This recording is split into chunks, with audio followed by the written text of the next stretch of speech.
The day after we buried our parents, I arrived at my childhood home to find my suitcases abandoned in the pouring rain and the locks completely changed. When my younger sister finally opened the door, she smirked and told me she had already pawned my work laptop and locked our mother's ashes in the master bedroom. She thought she had won and that I was just going to walk away crying. She had no idea that I am a senior financial auditor, and the emergency credit card she was currently using to fund her luxury lifestyle was entirely in my name. Before I continue this story, let me know where you are watching from in the comments below. Hit like and subscribe if you have ever had a toxic sibling try to take advantage of your grief. My name is Abigail.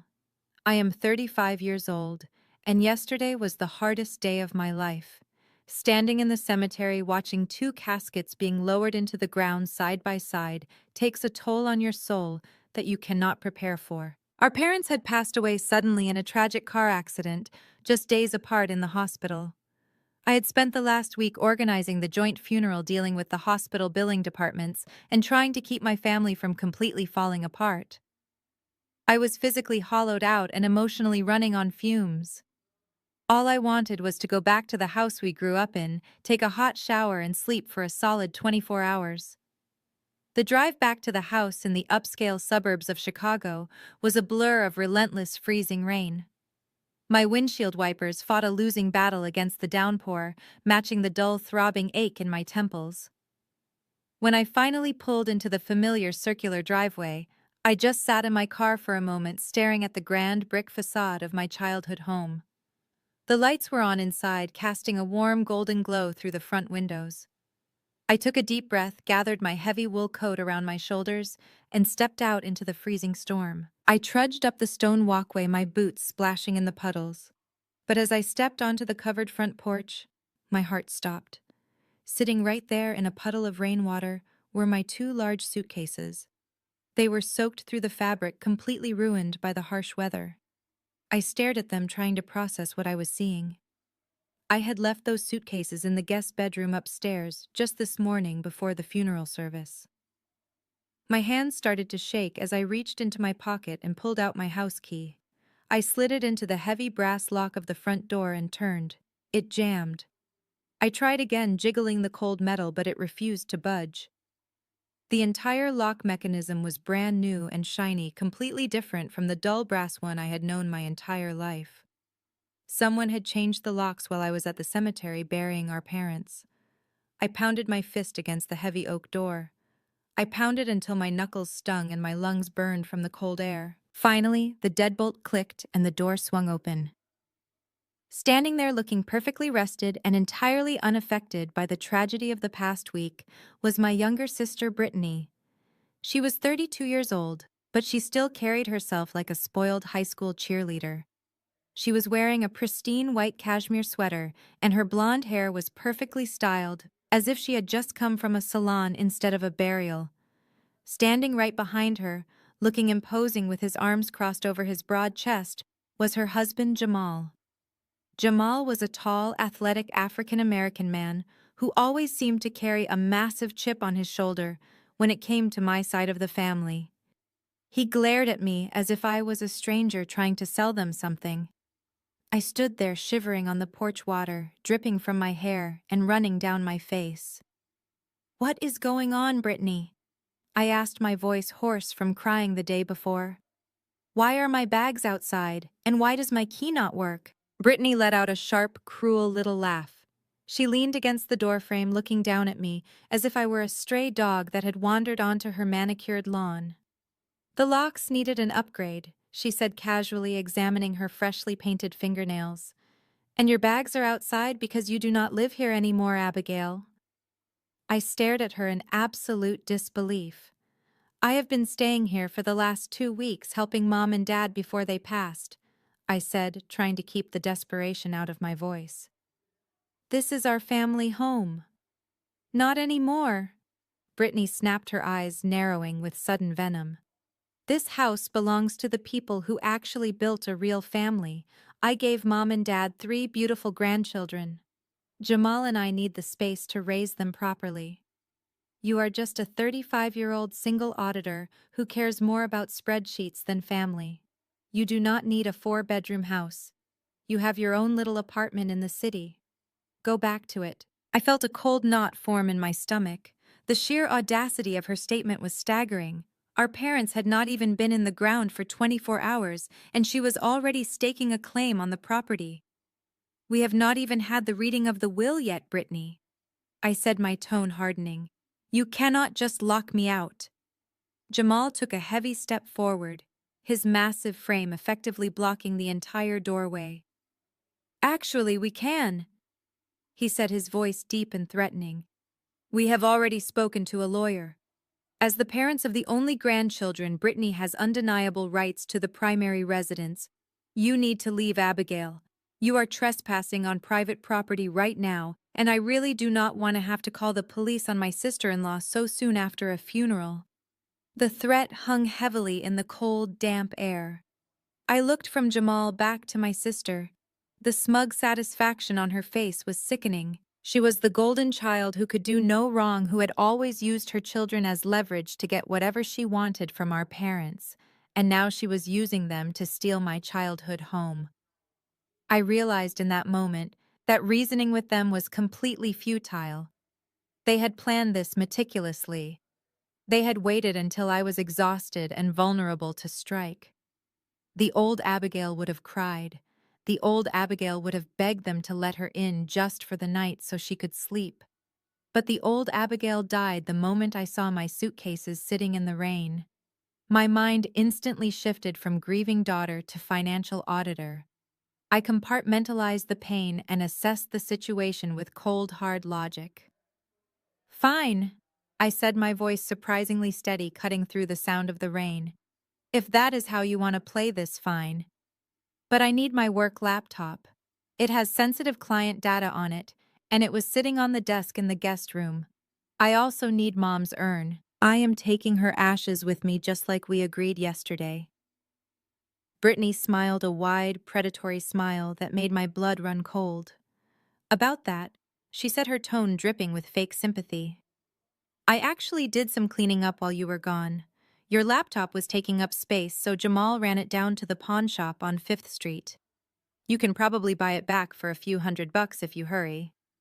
As for Mom, she is staying right here where she belongs. I put her urn in the master bedroom safe, and only I have the combination. Now get off my porch before I have you forcibly removed. She slammed the heavy oak door directly in my face. The sound echoed like a gunshot in the quiet neighborhood. The deadbolt clicked loudly, locking me out into the storm. I stood there for a long time, letting the freezing rain soak completely through my coat. I looked down at my ruined suitcases and then back up at the glowing windows of my childhood home. Inside, I could hear the faint sound of Jamal laughing. They thought they had won. They thought they had successfully bullied the quiet single sister out of her inheritance. They thought I was weak because I chose not to scream and throw a tantrum on the front porch. But they made one massive critical mistake. I reached into my wet coat pocket and pulled out my cell phone. I wiped the raindrops from the screen and opened my secure banking application. For the last month, while our parents were in the hospital, Brittany had been complaining incessantly about how tight money was. She claimed she needed help paying for groceries and gas to shuttle the kids back and forth to visit. Being the responsible older sister, I had given her a joint emergency credit card. What Brittany did not know, or perhaps simply forgot in her overwhelming greed, was that the account was entirely in my name. I was the primary cardholder, and I monitored every single transaction. Over the past 72 hours, she had used that card to buy a designer morning dress, catered food for her friends, and a massive down payment on a luxury vacation to the Bahamas. I stared at the screen, watching the pending balances. I knew from her social media that she and Jamal were planning to go to a high-end steakhouse tonight to celebrate their new wealth while kicking me out into the rain. A slow, cold smile spread across my face. I did not need to bang on the door. I did not need to call the police to throw a fit. I had something much more powerful than a loud voice. I had absolute financial control. With 2 quick taps on the glowing screen, I navigated to the security settings. I found the emergency freeze option and pressed confirm. The screen flashed green, notifying me that the card was instantly deactivated. Any future transactions would be declined immediately. I picked up the handles of my soaking wet suitcases, turning my back on the grand brick house. I walked down the driveway to my car, loading the heavy bags into the trunk. I climbed into the driver's seat, turning the heat on full blast to stop my shivering. As I put the car in drive and pulled away from the curb, I glanced at my phone sitting in the cup holder. I knew that in just a few hours, Brittany and Jamal were going to try and pay their massive bill at that steakhouse. I knew the waiter was going to return to their table in front of all their friends and tell them their card had been declined. They wanted a war over the family assets. They had absolutely no idea who they were dealing with. The drive to the nearest motel was a blur of neon signs and rain-slicked roads. I found a budget inn just off the interstate, a place that looked like it had not been updated since the 1990s. The receptionist eyed my soaked coat and ruined suitcases with a mixture of pity and suspicion as I handed over my personal debit card. The room smelled like stale smoke and industrial cleaner, but it had a heavy lock on the door and a hot shower. That was all I needed right now. I peeled off my wet clothes, letting them fall into a heavy pile on the worn carpet. Standing under the scalding water, I let the exhaustion wash over me. For the first time since the hospital called about the car accident, I allowed myself to cry. Not for the house, not for the luggage, but for the sheer cruelty of it all. I mourned the parents who were gone, and I mourned the sister I realized I never really had. By the time I stepped out of the shower and wrapped myself in a thin, scratchy towel, the tears had completely stopped. The sorrow was gone, replaced by a cold, highly calculated anger. As I sat on the edge of the sagging mattress drying my hair, my phone lit up on the nightstand. It vibrated once, then twice, then began an incessant angry buzzing that danced it across the cheap laminate table. I picked it up and saw 23 unread messages, all from Brittany. I swiped open the screen, and the sheer venom of her words practically jumped off the glass. "You absolute psycho," she wrote in the first message. "Turn the card back on right now. We are at Capitol Grill with the Henderson family." The waiter just cut up the card in front of everyone. "You humiliated me. Turn it back on, Abigail, or you are going to regret it." I could picture the scene perfectly. Brittany in her designer morning clothes, Jamal playing the role of the wealthy new patriarch. They were probably ordering the most expensive tomahawk steaks and bottles of reserve wine to impress their affluent friends, boasting about their new inheritance. And then came the quiet, apologetic whisper of the waiter holding the little black leather folder telling them the transaction was declined. The embarrassment must have been suffocating for a woman whose entire identity revolved around projecting immense wealth and flawless status. To be exposed as broke in front of her country club friends was her ultimate nightmare. I did not reply. I sat there in the dim light of the motel room, watching the typing bubble appear and disappear on the screen as she frantically composed her next threat. "You owe us this money," Abigail, her next text read. "You stole my childhood by being the perfect little straight-A student, and now you are trying to steal my future." Jamal is furious. "You better fix this before he decides to handle it himself." The audacity was almost laughable. She had just locked me out of my own home in the freezing rain on the day of our parents' funeral, and yet she was casting herself as the ultimate victim. Her text shifted rapidly from furious demands to outright extortion. "If you do not wire $5,000 to my account in the next 10 minutes, I am going to make sure you never step foot in that house again. I will burn your things. I will throw Mom's urn into the lake." I watched the messages scroll by my auditor brain, cataloging every threat, every admission of financial extortion. It was a goldmine of evidence. Still, I remained silent. Silence is a weapon that narcissists simply do not know how to fight against. When they do not get a reaction, they escalate until they make a fatal mistake. I thought about Jamal for a moment. He had always resented my financial independence. He jumped from one failed business venture to another, always relying on my parents to bail him out. He saw my parents' estate as his ultimate lottery ticket, and he clearly viewed me as the only obstacle standing in his way. He thought he could use his physical intimidation and Brittany's manipulative tears to steamroller me into submission. 10 minutes later, the texts abruptly stopped. The silence in the room was deafening, broken only by the hum of the ancient mini-fridge in the corner. I knew the quiet would not last. Sure enough, my phone began to ring. It was an unknown number with a local area code. I let it go straight to voicemail. A minute later, the notification popped up. I pressed play, holding the speaker close to my ear. "Ms. Abigail, this is Officer Miller with the County Police Department," the voice on the recording said, stern and authoritative. "I am calling regarding a domestic disturbance at your family residence.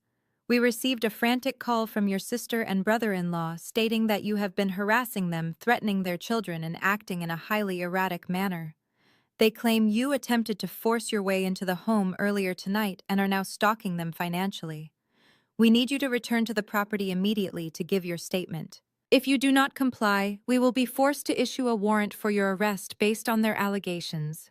Please call dispatch the moment you get this message." The recording ended with a sharp click. I lowered the phone, staring at the peeling wallpaper across the room.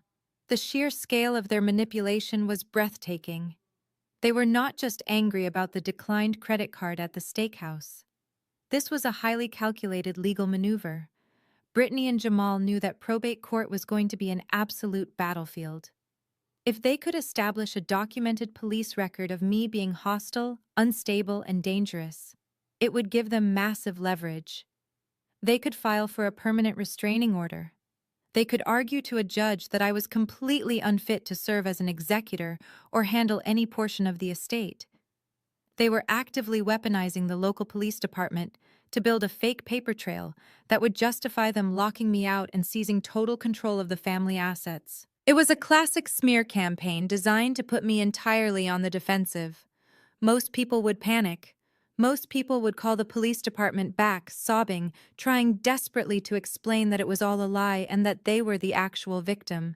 They would rush back to the house screaming and crying, playing right into the trap. But I am not most people. I am an auditor. I deal with hostile takeovers, corporate fraud, and desperate people trying to hide their tracks every single day. I methodically packed the few dry clothes I had left into a plastic laundry bag. I pulled my damp wool coat back on, buttoning it up securely against the chill. I checked my reflection in the smudged bathroom mirror. My eyes were slightly red from the shower, but my expression was absolute stone. I looked like a woman who had absolutely nothing left to lose and everything to gain. I walked out to my car and started the engine, pulling out of the motel parking lot and heading back into the storm. The drive back to the neighborhood felt entirely different this time. The rhythmic thumping of the windshield wipers sounded like a metronome, keeping time with my racing thoughts. I was no longer a grieving, heartbroken daughter looking for comfort in her childhood home. I was a professional stepping into a hostile audit. I went over the local recording laws in my head, confirming that my state required only one-party consent. I was legally allowed to record any conversation I was a part of without telling the other people involved. That law was about to become my greatest asset. As I turned onto my parents' street, the rain began to let up slightly, reducing to a steady cold drizzle that coated the asphalt in a slick sheen. The neighborhood was quiet, the large houses sitting silently behind manicured lawns. Halfway down the block, I saw the flashing blue and red lights of a police cruiser parked right in front of the grand brick house, casting eerie shadows against the wet siding. 2 officers were standing on the porch talking to Jamal, who was gesturing wildly, pretending to be the protective father shielding his family from a threat. I pulled my car along the curb directly behind the cruiser, putting the vehicle in park. I sat there for a few seconds watching them through the rain-streaked windshield. I took a deep, long breath, centering my racing heart and clearing my mind of any lingering emotional attachment. I reached over to the passenger seat, picked up my phone, and opened the voice memo application. I hit the red record button, locking the screen to keep it running in the background. I slipped the device carefully into my deep coat pocket, where the microphone would clearly pick up every single word spoken. Then I opened the car door and stepped out into the night, ready to face whatever trap they had set for me. The cold rain bit into my cheeks as I walked up the driveway toward the flashing red and blue lights of the police cruiser. The heavy thud of my boots on the wet asphalt seemed to announce my arrival, but Jamal was already pointing a thick finger in my direction. "That is her officer," he said, his voice loud enough to carry over the sound of the storm. "That is the woman who has been terrorizing my wife all night." I kept my posture completely straight and my hands visible, avoiding any sudden movements. As I stepped into the harsh glare of the porch light, I saw Brittany huddled behind Jamal, holding a crumpled tissue to her face. She was performing a masterclass in manipulation, her shoulders shaking with fabricated sobs. Officer Miller, a stern-looking man with a tightly clipped mustache, stepped forward and raised his hand, signaling me to stop at the bottom of the porch stairs. "Ma'am, I need to see some identification," he said, his tone clipped and strictly professional. I reached slowly into my coat pocket, pulling out my driver's license and handing it over. He shined a small flashlight on the card, verifying my name before looking back up at me. "Ms. Abigail, we received a very disturbing call from your sister. She claims you have been engaging in erratic and threatening behavior.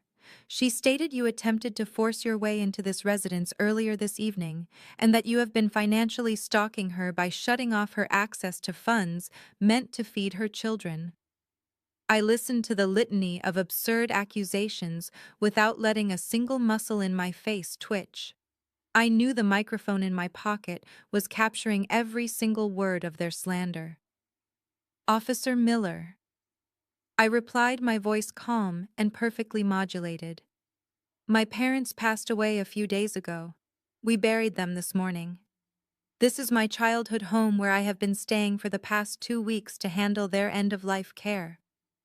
When I returned from the cemetery, my sister had changed the locks and thrown my luggage into the rain. As for the finances, the credit card she is referring to is entirely in my name. It is my personal account. I froze it because she was using it to pay for a luxury dinner at a steakhouse. Officer Miller frowned clearly, not expecting such a rational and composed response. He glanced back at Brittany, who suddenly wailed louder, clinging to Jamal's arm. "She is lying, officer," Brittany cried out, stepping out from behind her husband. "She has always been jealous of me and my family. My father wanted me to have this house. He knew she would try to take it from us. He knew she was unstable. That is why he made sure I was in charge." Before I could ask what she was talking about, Brittany reached into her expensive leather handbag and pulled out a folded piece of thick legal paper. She handed it to the second officer standing near the door, who quickly passed it to Officer Miller. I watched carefully as the officer unfolded the document and scanned the text. "What is that?" I asked, keeping my voice perfectly steady. "It is a legal power of attorney," Officer Miller said, his brow furrowing as he read the clauses. "It grants your sister Brittany full administrative control over your father's property assets and medical decisions. It is signed and notarized." My heart slammed against my ribs, but I forced my breathing to remain slow and even. "May I see the date on that document?" I asked politely. Officer Miller hesitated for a moment, but then tilted the paper so I could see the bottom of the page. The date stamped next to the crude, jagged signature was from exactly 4 days ago. The notary seal belonged to someone I had never heard of, probably one of Jamal's sketchy associates looking to make a quick buck. "Officer, that signature was supposedly made 4 days ago," I said, maintaining intense eye contact with the policeman. "4 days ago, my father was in the intensive care unit. He was actively intubated and on a continuous intravenous drip of fentanyl and morphine.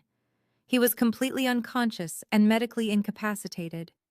He could not even open his eyes, let alone read and sign a complex legal document transferring his entire estate." "This is a blatant forgery," Brittany gasped loudly, pressing her hand to her chest in mock horror. "How dare you accuse me of such a thing?" she shrieked. "Dad woke up for a few hours and he was completely lucid.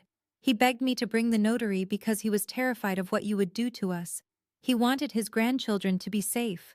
You are just a bitter, lonely woman who wants to ruin my life." Jamal stepped forward, towering over me from the top of the stairs. "You need to back off, Abigail," he growled, his voice dropping to a menacing pitch. "The police have seen the paperwork. You have no right to be here. You are trespassing and you are harassing my wife." I looked back at Officer Miller, waiting for him to recognize the obvious fraud happening right in front of him. But the police are not financial investigators, and they are certainly not probate judges. They are there to keep the immediate peace, and they want to do it with the least amount of paperwork possible. Ms. Abigail, Officer Miller said, letting out a heavy sigh as he handed the document back to Brittany. "Whether you believe this document is forged or not is a matter for the civil courts. Right now, she has a notarized piece of paper granting her control of the property. That makes this a probate issue. We do not handle estate disputes. As of this moment, she is the legal resident and she is asking you to leave. If you refuse to vacate the premises immediately, or if you return here tonight to cause another disturbance, we will have no choice but to place you under arrest for criminal trespassing." The injustice of the situation hung heavily in the freezing air. They had orchestrated this perfectly. They had used my father's tragic death as an opportunity to fabricate legal authority, knowing the police would not dig into the medical records at 10 o'clock at night in the pouring rain. They wanted me to lose my temper. They wanted me to scream and lunge at Brittany so they could have me handcuffed and thrown in the back of the cruiser, solidifying their narrative that I was a danger to the family. But I am an auditor. I live and breathe documentation, evidence, and the long game. I knew that fighting on the front porch was a losing battle. The real war would be fought with bank records, tax codes, and insurance policies. "I understand, Officer Miller," I said, my voice soft and entirely submissive. "I apologize for taking up your time tonight. I will leave the premises immediately, and I will not return." Brittany let out a loud, dramatic sigh of relief, leaning her head against Jamal's shoulder. Jamal smirked at me, a look of pure, arrogant triumph plastered across his face. He crossed his arms over his broad chest, puffing himself up as the victorious protector of the family castle. And that was when I saw it. As Jamal crossed his arms, the sleeve of his heavy jacket pulled back just a few inches. Catching the harsh glare of the police cruiser's flashing lights was a thick band of polished gold and stainless steel wrapped securely around his left wrist. I recognized the distinctive black dial and the 3 subdials instantly. It was a vintage Rolex Daytona. My father's vintage Rolex Daytona. My father had bought that watch 30 years ago after closing his very first successful business deal. It was his absolute pride and joy. He rarely even wore it, keeping it safely stored in a velvet box in his study. Because of its incredible rarity and current market value of over $50,000, I had personally helped him place it into a highly specific separate trust just 6 months ago. It was not part of the general estate. It was a separate legal entity, and it carried a massive specialized insurance policy that explicitly forbade anyone other than the trust beneficiary from wearing or possessing it. Jamal had stolen it. He had raided my father's study before the funeral and strapped $50,000 of heavily insured trust property to his own wrist like a cheap trophy. He was standing right in front of 2 police officers wearing stolen goods. My auditor brain instantly categorized the violation: grand larceny, insurance fraud, misappropriation of trust assets. If the insurance company found out the watch was being worn in the rain by an unauthorized individual, they would void the policy and launch a federal fraud investigation. Jamal had just handed me the very weapon I needed to destroy him. I did not gasp. I did not point it out to the officers. I kept my expression completely blank, masking the surge of adrenaline coursing through my veins. "Thank you again, officers, for your hard work tonight," I said, offering them a polite, practiced smile. I turned to look directly at Jamal, locking my eyes onto his. I made sure my voice was loud and clear for the hidden microphone recording in my pocket. "Good night, Jamal. It is exactly 10:45 on a Tuesday night. I hope you take good care of everything that belongs to this family." Jamal sneered at me, clearly missing the underlying threat in my words. "Get off my property, Abigail," he spat, turning his back on me to usher his fake, crying wife back into the warmth of my house. I turned around and walked back down the wet driveway toward my car. The rain was still falling, but I hardly felt the cold anymore. I had the recording of their police statement. I had the timeline of the forged document. And I had the exact time date and location of Jamal committing grand larceny. As I slid into the driver's seat and put the car in gear, a genuine smile finally touched my lips. They had won the battle for the porch, but they had absolutely no idea they had just lost the entire war. The drive back to the motel was a quiet one. The rain had finally stopped, leaving the roads slick and reflective under the harsh yellow streetlights. My heart rate slowly returned to normal as the adrenaline from the police confrontation faded away. I had secured the evidence I needed, but the reality of the night was still heavy. I parked my car in the dimly lit lot of the cheap motel and carried myself back up to my second-floor room. The space was just as depressing as I had left it. The damp towels were still piled on the floor, and the faint smell of bleach lingered in the air. I took off my damp coat and hung it over the back of a plastic chair. I sat on the edge of the uncomfortable mattress and reached into my pocket to pull out my phone. I needed to plug it into the charger before the battery died completely. As soon as the screen lit up, a continuous stream of notifications began pouring in. My phone vibrated so intensely, it felt like a living thing in my hand. It was not just text messages anymore. It was alerts from Facebook, Instagram, and every other social media platform I had an account on. The little red notification bubbles showed numbers in the dozens and then quickly climbed into the hundreds. A cold sense of dread washed over me. I tapped the screen and opened the first notification. It was a link to a video Brittany had posted publicly just 20 minutes after I left the house. The caption read, "A warning about toxic family members, please share." I clicked the play button and the video filled my screen. Brittany was sitting on the expensive leather sofa in my parents' living room. She had strategically positioned herself so the grand fireplace and the family portraits were clearly visible in the background. She was wearing one of our mother's oversized knit sweaters, a garment she would never normally be caught dead in. Her makeup was expertly smudged to look as though she had been crying for hours. She looked directly into the camera and took a deep, trembling breath before speaking. "Hi, everyone." Brittany began, her voice cracking perfectly on cue. "I did not want to make this video, but I feel like I have no choice left. My family is going through an unimaginable tragedy. As most of you know, we just buried my beautiful parents this morning. I am completely heartbroken, and I am just trying to hold my family together for my children." She paused, wiping a fake tear from her cheek. "But the grief is not the hardest part right now. The hardest part is what my older sister Abigail is doing to us."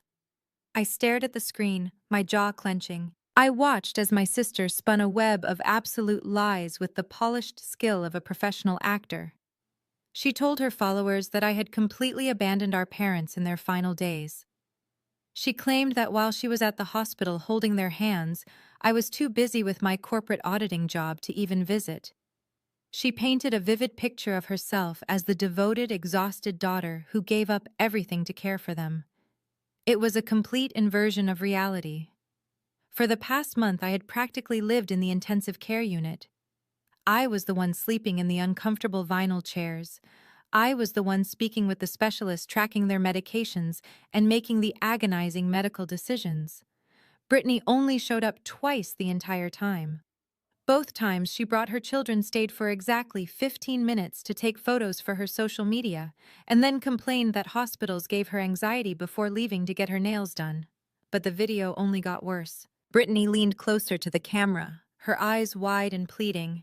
Dad knew Abigail was unstable. She continued, her voice trembling with fabricated fear. "That is why he gave me the power of attorney before he passed. He begged me to protect the family home for his grandchildren. But tonight Abigail showed up at the house demanding money. When we told her no, she went completely crazy. She tried to break in and we had to call the police to protect our kids. And now she has retaliated by freezing the only bank accounts we have access to. She is trying to starve her own niece and nephew just to punish me. Please pray for my family." The video ended and the screen faded to black. I sat in the dim motel room, absolutely stunned by the sheer audacity of her performance. She had taken every single event from the evening, the locked doors, the police, the frozen credit card, and completely weaponized them. She had crafted a narrative that made her the ultimate victim and painted me as a greedy, unhinged monster. I scrolled down to look at the comments section. It was a digital firing squad. There were already hundreds of comments from friends, acquaintances, and complete strangers. The words were brutal and merciless. People I had never even met were calling me a psychopath, a greedy corporate shark, and a disgrace to my parents' memory. "How can you do that to your own sister?" one comment read. "You belong in a jail cell," another person wrote. "Those poor children, I hope someone is keeping them safe from their aunt." The psychology of a social media mob is a terrifying thing to witness. People love a clear victim and a clear villain. Brittany had handed them a perfect story of a devoted mother fighting off an evil, greedy sister, and they swallowed it without a single second of critical thought. They did not ask for proof. They did not wonder why an auditor with a six-figure salary would need to steal money to buy groceries. They just wanted to feel righteous anger on behalf of a crying blonde woman in an oversized sweater. I kept scrolling, my chest tightening as the comments shifted from strangers to people I actually knew. High school classmates I had not spoken to in over a decade were chiming in to express their disgust. Neighbors who had known my family for 20 years were offering to set up a crowdfunding campaign for Brittany. It was sickening. They were weaponizing my parents' death to solicit donations. But the ultimate betrayal came when I opened my personal notification feed. The video was not just staying on Brittany's page. It was spreading rapidly through our extended family. I watched in real time as my notifications piled up. Your cousin Greg shared a video. Your Aunt Susan commented on a post. Your Uncle Robert shared a video. These were people who had known me my entire life. These were cousins I had tutored in math so they could graduate. These were uncles I had helped with their taxes for free every single spring. And yet they were blindly sharing a video accusing me of starving children and abandoning my dying parents. Not a single one of them had called me to ask for my side of the story. Not a single one of them had questioned the absurd narrative Brittany was selling. They simply chose the path of least resistance. They chose the loud crying victim over the quiet responsible sister. A deep, heavy exhaustion washed over me, replacing the initial shock. This was the family dynamic I had spent my entire adult life trying to escape. In our family, appearances were everything, and the truth was entirely irrelevant. Brittany had always been the golden child, the one who knew exactly how to manipulate the adults by playing the fragile victim. I was the scapegoat, the one expected to quietly fix all the problems without ever complaining or asking for recognition. Now the ultimate problem had arrived, and they were falling right back into their designated roles. They wanted me to be the villain because it was easier than admitting that the daughter they worshipped was a manipulative thief. I walked over to the small sink in the corner of the motel room and splashed cold water on my face. I looked at myself in the mirror. I was tired, but I was not broken. The old Abigail might have frantically posted a response trying to defend herself and explain the truth. The old Abigail would have begged them to believe her, but the professional auditor staring back at me knew better.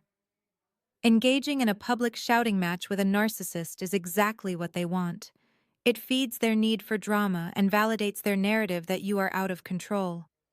"Let them talk," I whispered to my reflection. "Let them post all the videos they want." The court system does not care about social media likes, and a judge does not make rulings based on online comments. They make rulings based on bank statements, wire transfers, and legally binding documents. I dried my face with a scratchy paper towel and walked back to the bed. I needed to focus on building my legal case against Jamal for the stolen Rolex and preparing for the official will reading. The noise on the internet was just a distraction designed to throw me off balance. I picked up my phone with the intention of turning off all notifications and getting some sleep. But before my thumb could press the power button, the screen illuminated with an incoming call. The caller identification displayed a name that made my stomach drop. Aunt Diane. Diane was my father's older sister and the undisputed matriarch of our extended family. She was a woman who wielded family gossip like a weapon and demanded absolute obedience from everyone. She lived for drama, and she appointed herself the judge, jury, and executioner of all family conflicts. If Diane was calling at this hour, it meant the smear campaign had reached the highest level of the family hierarchy. I watched the phone vibrate on the cheap laminate nightstand, the ringing cutting through the silence of the motel room. I knew exactly what was waiting for me on the other end of that line. Diane was not calling to ask how I was doing. She was calling to deliver a verdict. I took a deep breath, picked up the phone, and pressed answer. "Hello, Aunt Diane," I said, keeping my voice perfectly level. I did not offer a greeting or ask how she was doing. I simply waited for the storm to break. "Abigail, I cannot even begin to express how utterly disgusted I am with you," Diane shrieked through the speaker. Her voice was shrill and vibrating with self-righteous fury. "I just watched Brittany's video. The entire family has watched it. How could you do something so vile to your own sister on the day we buried your parents? Have you completely lost your mind?" I held the phone an inch away from my ear. Diane did not pause to let me answer. She was not calling to have a conversation. She was calling to deliver a monologue. "You have always been selfish, Abigail," she continued, her tone dripping with venom. "You always thought you were better than the rest of us, just because you moved to the city and got some fancy corporate job. But to lock your own sister out of her finances, to try and break into the house where her children are sleeping, you are a monster. Your mother would be absolutely ashamed of the woman you have become." That was the line they always used. They always weaponized my parents against me, knowing it was the one thing that usually broke my resolve. But sitting in that cheap motel room with my wet coat still dripping onto the worn carpet, I felt absolutely nothing. The emotional manipulation simply bounced off me. "Are you finished, Diane?" I asked calmly. "No, I am not finished," she snapped, breathing heavily into the receiver. "You are going to fix this right now. You are going to turn that credit card back on immediately and apologize to Jamal. And then tomorrow morning you are going to call Mr. Harrison and formally waive all of your rights to the estate. You are going to sign the house and everything in it completely over to Brittany. It is the only way to give her peace, and it is the only way you will ever be welcomed back into this family.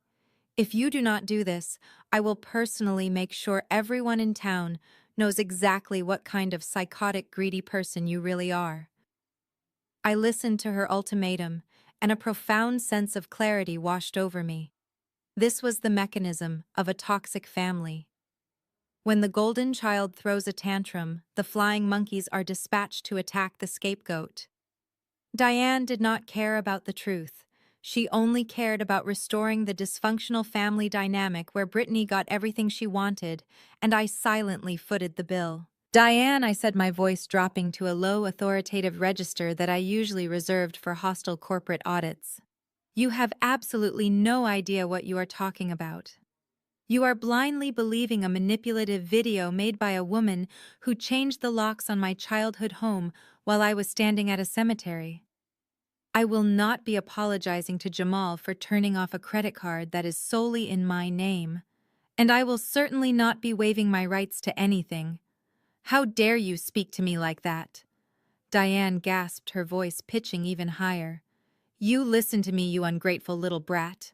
"I am not going to listen to you, Diane," I interrupted, cutting her off completely.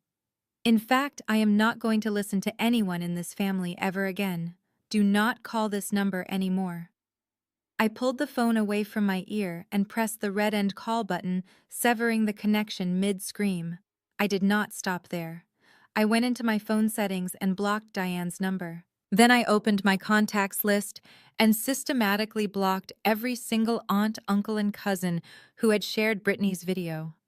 I blocked my extended family, my parents, old neighbors, and anyone else who might try to reach out and guilt-trip me. I severed the digital ties one by one until my phone was finally quiet. The isolation was sudden and complete, but it did not feel like a punishment. It felt like absolute freedom. I tossed the phone onto the bed and walked over to my work bag. I pulled out my heavy company-issued laptop and set it on the small laminate desk in the corner of the room. I plugged it into the wall outlet and powered it on. The bright glow of the screen illuminated the dark room, casting sharp shadows against the peeling wallpaper. I connected to my secure corporate virtual private network and entered my complex series of passwords. I was done dealing with the emotional circus. It was time to deal with the cold, hard math. I navigated deep into my encrypted personal storage drive and opened a master folder labeled Horizon Trust. Inside were dozens of digitized legal contracts, bank statements, and property deeds. I clicked on the oldest file, a comprehensive financial audit I had personally conducted exactly 3 years ago. Looking at the numbers on the screen brought back the memory of the worst financial crisis my parents had ever faced. 3 years ago, my father's local supply business had quietly collapsed. He had made a series of terrible investments and taken out massive commercial loans that he could not repay. The bank was threatening total foreclosure. They were going to seize the business, the inventory, and the grand brick family home that was put up as collateral. My parents were terrified of the public humiliation. They could not bear the thought of their country club friends finding out they were completely bankrupt. Brittany was completely useless during that time. She was busy planning her expensive wedding to Jamal and demanding my parents pay for a lavish destination honeymoon. When my father tearfully confessed the financial ruin to us, Brittany threw a massive tantrum screaming that they were ruining her special day before storming out. She refused to help and she refused to lower her wedding budget. So I stepped in. Using my connections in the financial sector and every single penny of my own life savings, I orchestrated a silent buyout. I created a private limited liability company called Horizon Trust. Through that company, I legally purchased the deed to the family home and the underlying profitable assets of my father's business. I paid off the immediate threats and restructured the remaining debt. But I did not erase the debt entirely. I deliberately left the massive commercial mortgages and the crippling back taxes legally attached to my parents' original estate name. I allowed my parents to continue living in the house rent-free for the rest of their lives, maintaining their wealthy facade for the neighbors. But on paper, the estate was nothing but a hollow shell holding over $2.5 million in toxic liabilities. My company owned the actual land and the liquid assets. The estate owned the debt. My parents had signed all the legal transfer documents in Mr. Harrison's office. Brittany never knew because she was too busy sipping champagne in Cabo San Lucas on my parents' dwindling dime. She spent the last 3 years believing she was the heir to a massive fortune, completely unaware that the fortune had evaporated and been quietly replaced by my corporate safety net. I scrolled through the finalized documents, verifying every signature and every notary stamp. The legal trap was bulletproof. By forcing me out of the house and presenting that forged power of attorney to the police, Brittany was aggressively fighting to claim ownership of a financial black hole. She thought she was stealing a mansion. In reality, she was chaining herself to millions of dollars of inescapable federal debt. I closed the encrypted folder and leaned back in the creaky plastic desk chair. A heavy sense of satisfaction settled in my chest. Tomorrow was the official reading of the will with Mr. Harrison. I knew Brittany was going to walk into that conference room acting like a queen. I could not wait to watch the crown fall off her head. I glanced at the clock on the bottom corner of my screen. It was almost 2 in the morning. I knew I needed to get some sleep before facing the lawyers, but the adrenaline was still humming through my veins. I opened a web browser intending to check the local weather forecast for the morning. Out of pure habit, I opened a new tab and navigated to the community message board for my parents' upscale neighborhood. I wanted to see if Brittany's smear campaign video had breached the local town forums. I scrolled past complaints about trash collection and advertisements for landscaping services, but then my eyes caught a new post that had been uploaded just an hour ago. The bold red text of the advertisement made my blood run entirely cold. Massive estate liquidation. Everything must go. Cash only. doors open at 8 a.m. sharp. Attached to the post was a gallery of poorly lit photos taken with a cell phone camera. I clicked on the first image and my stomach dropped. It was a photo of my mother's cherished antique piano sitting in the living room. The next photo was of my father's solid oak study desk. The next showed a table completely covered in my mother's heirloom jewelry, the diamond necklaces and vintage brooches she had worn to every family holiday. I stared at the screen, my mind racing to process what I was seeing. Brittany was not waiting for the will reading. She was not waiting for the probate courts to officially clear the assets. She was hosting an unlicensed illegal estate sale at my parents' house the very next morning. She and Jamal were planning to liquidate the entire contents of the home for untraceable cash before the lawyers even had a chance to inventory the property. My shock quickly morphed into a sharp, predatory focus. Selling assets before a probate judge officially executes a will is a massive legal violation. But selling heavily insured high-value items for undocumented cash is federal tax evasion. And since I had personally insured those specific antiques and jewelry pieces under a separate private policy, selling them without authorization was textbook insurance fraud. Brittany thought she was being clever. She thought she was securing a massive payday that I could never touch. But in her blind greed to turn my parents' memories into quick cash, she was handing me the exact ammunition I needed to destroy her completely. I looked at the address listed on the advertisement, confirming it was my childhood home. I looked at the start time, 8 o'clock in the morning. I closed the laptop and stood up from the desk. I did not need to sleep anymore. I walked over to my ruined suitcases and began pulling out the driest clothes I could find. I needed to be at that estate sale. I needed to watch my sister dig her own grave, and I needed to capture every single moment of it on camera. The sun had not even begun to rise when I finished getting ready in the dim light of the motel room. I chose a pair of faded black jeans and a plain gray hooded sweatshirt. I pulled my dark hair back into a tight ponytail and put on a generic black baseball cap. I added a pair of large dark sunglasses to cover my face. I looked nothing like the polished corporate auditor who had stood on the porch the night before.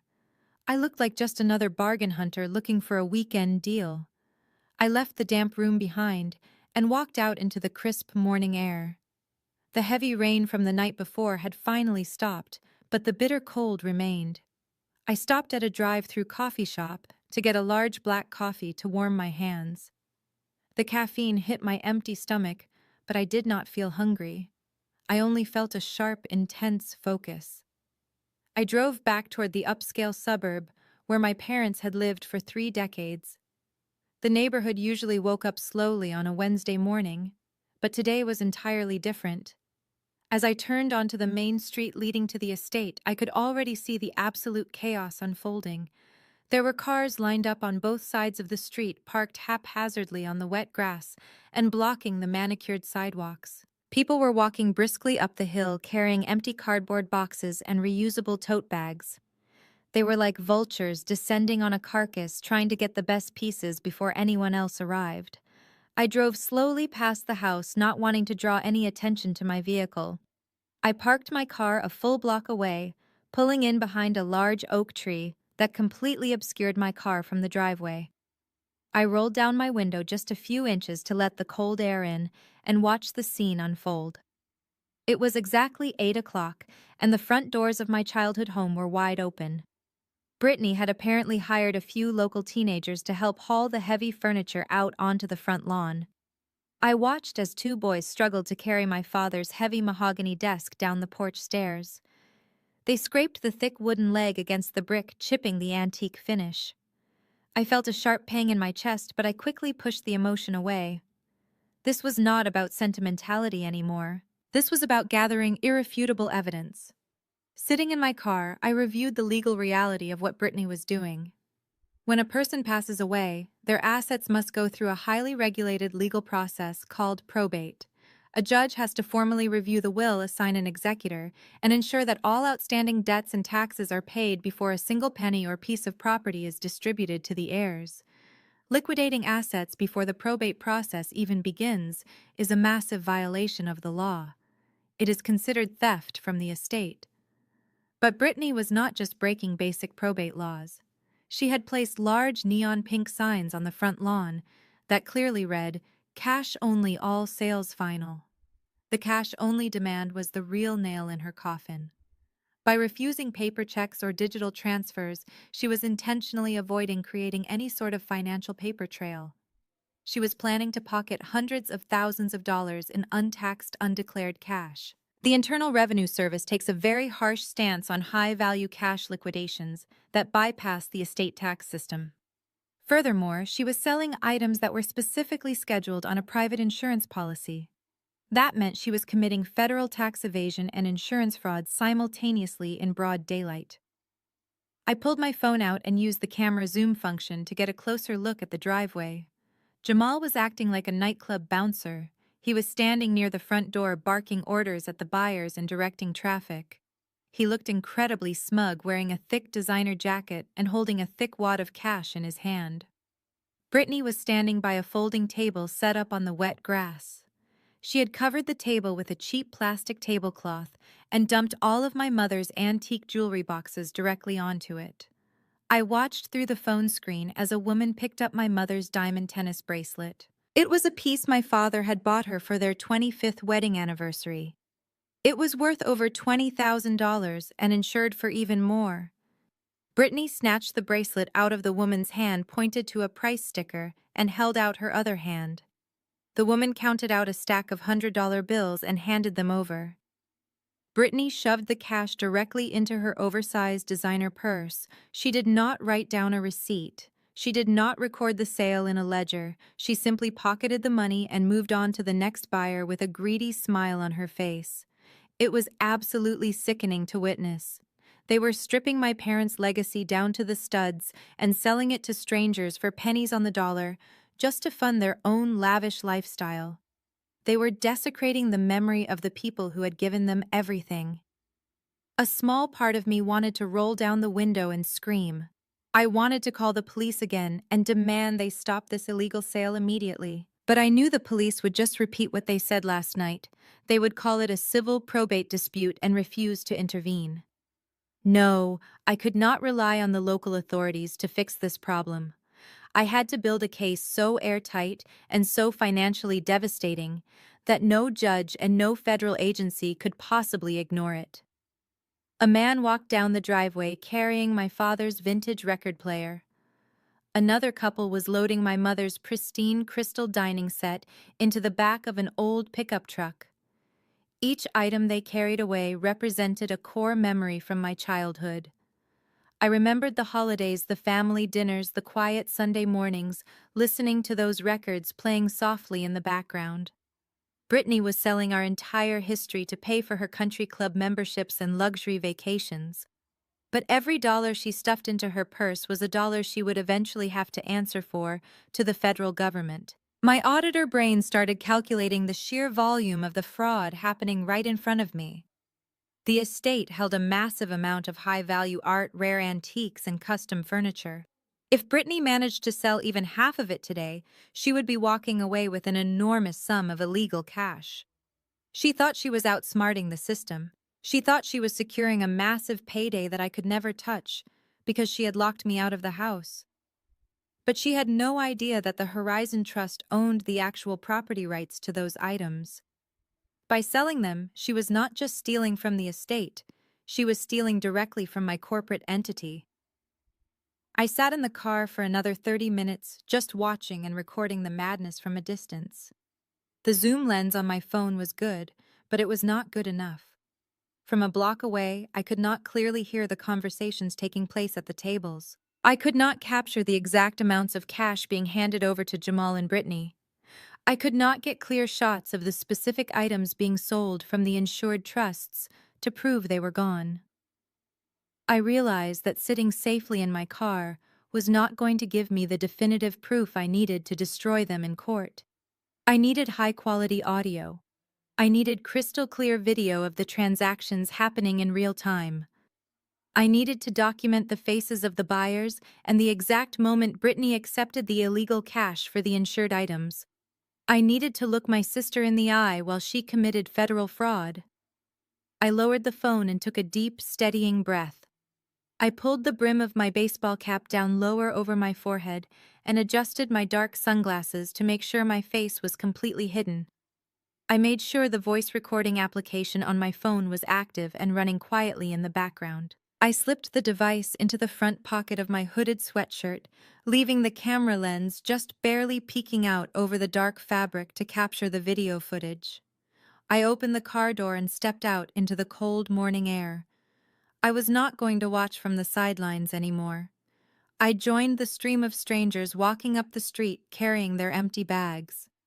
I kept my head down, blending in perfectly with the crowd of eager buyers. I was going to walk right into the lion den, and I was going to let them hand me the rope they would ultimately use to hang themselves. I merged into the stream of bargain hunters walking up the steep driveway. The cold morning air smelled of damp leaves and exhaust fumes from the idling trucks parked along the curb. Everywhere I looked, pieces of my childhood were scattered across the wet grass like discarded trash. I saw the vintage oak bookshelf my father had built with his own hands being loaded into the back of a rusted van by two strangers. I saw a woman eagerly haggling over the porcelain tea set my mother only ever brought out for Thanksgiving dinner. It took every ounce of my self-control to keep my face completely neutral and my breathing steady. I was not a grieving daughter mourning the loss of her family history. I was an undercover auditor, gathering irrefutable evidence of federal tax evasion and probate fraud. I kept my head down, pulling my dark sunglasses firmly over my eyes, and walked straight toward the center of the chaotic scene. I did not even make it halfway up the driveway before a massive shadow blocked my path. Jamal stepped directly in front of me, crossing his thick arms over his broad chest. He was wearing a tight black athletic shirt despite the freezing weather, clearly trying to look as physically intimidating as possible. He recognized me instantly, despite the baseball cap and the plain gray sweatshirt. "You have got some serious nerve showing your face here, Abigail," he growled, keeping his voice low so the nearby buyers would not hear. "I told you last night that you are trespassing. Turn around and walk back down that hill right now before I call Officer Miller to come drag you away in handcuffs." I stopped and looked up at him. I did not step back, and I certainly did not flinch. I let a cold, deadpan expression settle over my features. "Jamal," I replied, my voice completely flat and unwavering. "This is a public estate sale advertised openly on the internet to the entire community. You have invited the general public onto this property to purchase goods. Legally, you cannot claim I am trespassing when you have dozens of strangers walking freely through the front door. Furthermore, if you call the police, they are going to ask why you are conducting an unlicensed cash liquidation of an estate before the will has even been read by a probate judge. Do you really want Officer Miller asking for your vendor permits and tax forms this morning?" Jamal clamped his mouth shut. His jaw ticked in obvious frustration because he knew I was absolutely right. He was a bully who relied on physical intimidation, but he had no idea how to counter basic legal logic. He tried to step sideways to block my path again, but I simply stepped around his massive frame as if he were nothing more than a minor obstacle in a hallway. I left him standing there fuming silently and continued my march toward the front lawn. My target was sitting behind a plastic folding table set up near the edge of the front porch. Brittany was entirely in her element. She had a manic, greedy gleam in her eyes as she rapidly processed transactions.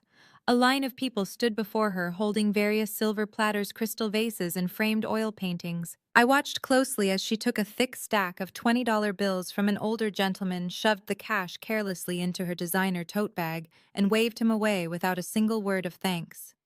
She was moving so fast and was so consumed by the influx of untraceable money that she did not even look up to see who was standing in line. My gaze drifted past her folding table and landed on the covered porch. Sitting there, looking completely out of place next to a pile of old garden hoses and cardboard boxes, was my mother's antique mahogany upright piano. It was a beautiful instrument, crafted in the early 1900s, with intricate hand-carved floral patterns along the music rack. My mother had taught me how to play my very first scales on those slightly yellowed ivory keys. Slapped carelessly across the polished wood right above the brand name was a bright pink neon sticker that read $2,000 cash only. Seeing that ridiculous price tag felt like a physical blow to my stomach. That piano was a certified antique worth at least 10 times that amount. More importantly, I knew for a fact that the piano was specifically scheduled on the Private Horizon Trust insurance policy. Selling it to a stranger was a direct violation of the trust agreement. But Brittany did not care about the actual value or the legal ownership. She only cared about generating fast, untraceable cash to fund her lifestyle. I took a deep breath, ensuring my phone was still recording securely in the front pocket of my sweatshirt. I stepped directly up to the folding table, cutting right in front of a woman holding a heavy brass lamp. "Excuse me," I said loudly, my voice easily cutting through the ambient noise of the crowd. "I would like to purchase the piano on the porch." Brittany snapped her head up, ready to bark at whoever had just dared to interrupt her line of paying customers. When she saw it was me, the greedy smile vanished from her face instantly. It was immediately replaced by a mask of pure, unadulterated contempt. "What are you doing here?" she hissed, leaning far over the plastic table so the strangers around us could not hear her words. "Did Jamal not tell you to leave my property?" "Jamal is not the property owner," I replied, keeping my volume completely normal so the hidden microphone would pick up every single syllable. "I saw your advertisement online this morning. I see you are selling the antique mahogany piano. The neon tag clearly says $2,000. I am willing to pay the full asking price right now so the instrument can stay in our family." I reached into my back pocket and pulled out my leather-bound checkbook. I uncapped my pen and began writing out the current date and the exact monetary amount. It was a highly calculated, strategic move. I knew she was demanding cash to deliberately avoid creating a paper trail for the tax authorities. By offering a personal check, I was forcing her into a corner. She had to either accept a documented financial transaction that the Internal Revenue Service could easily track or publicly refuse a full price offer solely out of spite. Brittany stared at the checkbook as if I had just placed a live grenade on her folding table. Her face turned a blotchy, furious shade of red, contrasting sharply with her perfectly styled blonde hair. "You are not buying anything," she spat, her voice rising in pitch. "This sale is strictly cash only, and it is certainly not for you." I finished signing my name with a flourish and tore the check neatly from the booklet. I held it out to her across the table. "It is $2,000, Brittany," I said calmly, "the exact amount you are asking for on the tag.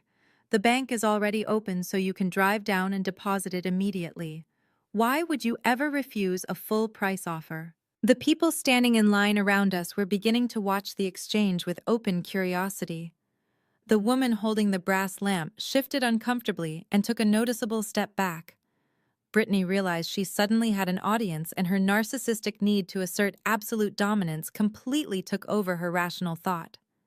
She reached aggressively across the plastic table and snatched the check right out of my fingers. She held it up high in the air for a brief second before deliberately tearing it straight down the middle. She placed the two pieces together and tore them again, letting the shredded paper flutter down onto the wet grass at my feet like confetti. "Your money is completely worthless here, Abigail," she declared, her voice incredibly loud and shrill, echoing across the entire front yard. "I do not want your stupid check, and I do not want you anywhere near my property. You are never getting that piano. In fact, I would rather chop it up into firewood and burn it in the backyard than let you have a single splinter of it. Now get out of here before I have you thrown out into the street." The entire front lawn went dead silent. The bargain hunters stopped haggling over prices. The hired teenagers stopped moving the heavy furniture. Dozens of strangers turned their heads to stare in absolute shock at the blonde woman screaming hysterically about chopping up a beautiful antique piano.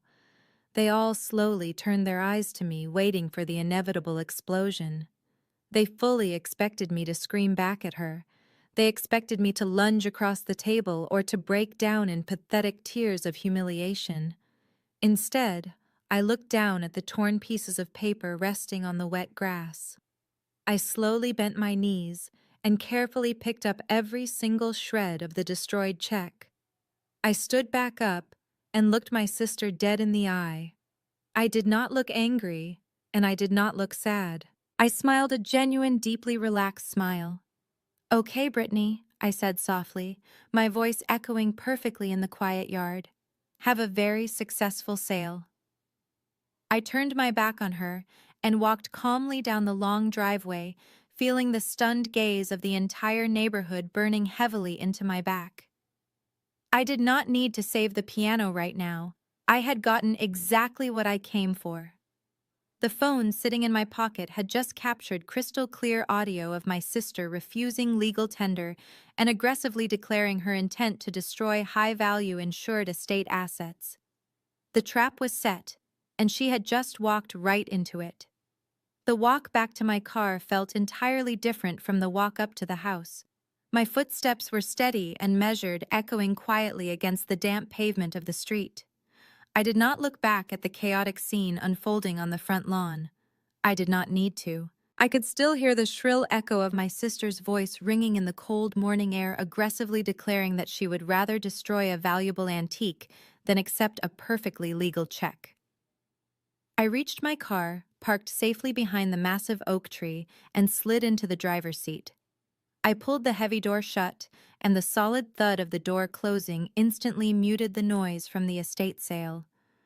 The silence inside the cabin was immediate and deeply comforting. I took a deep breath, letting the lingering adrenaline slowly filter out of my bloodstream.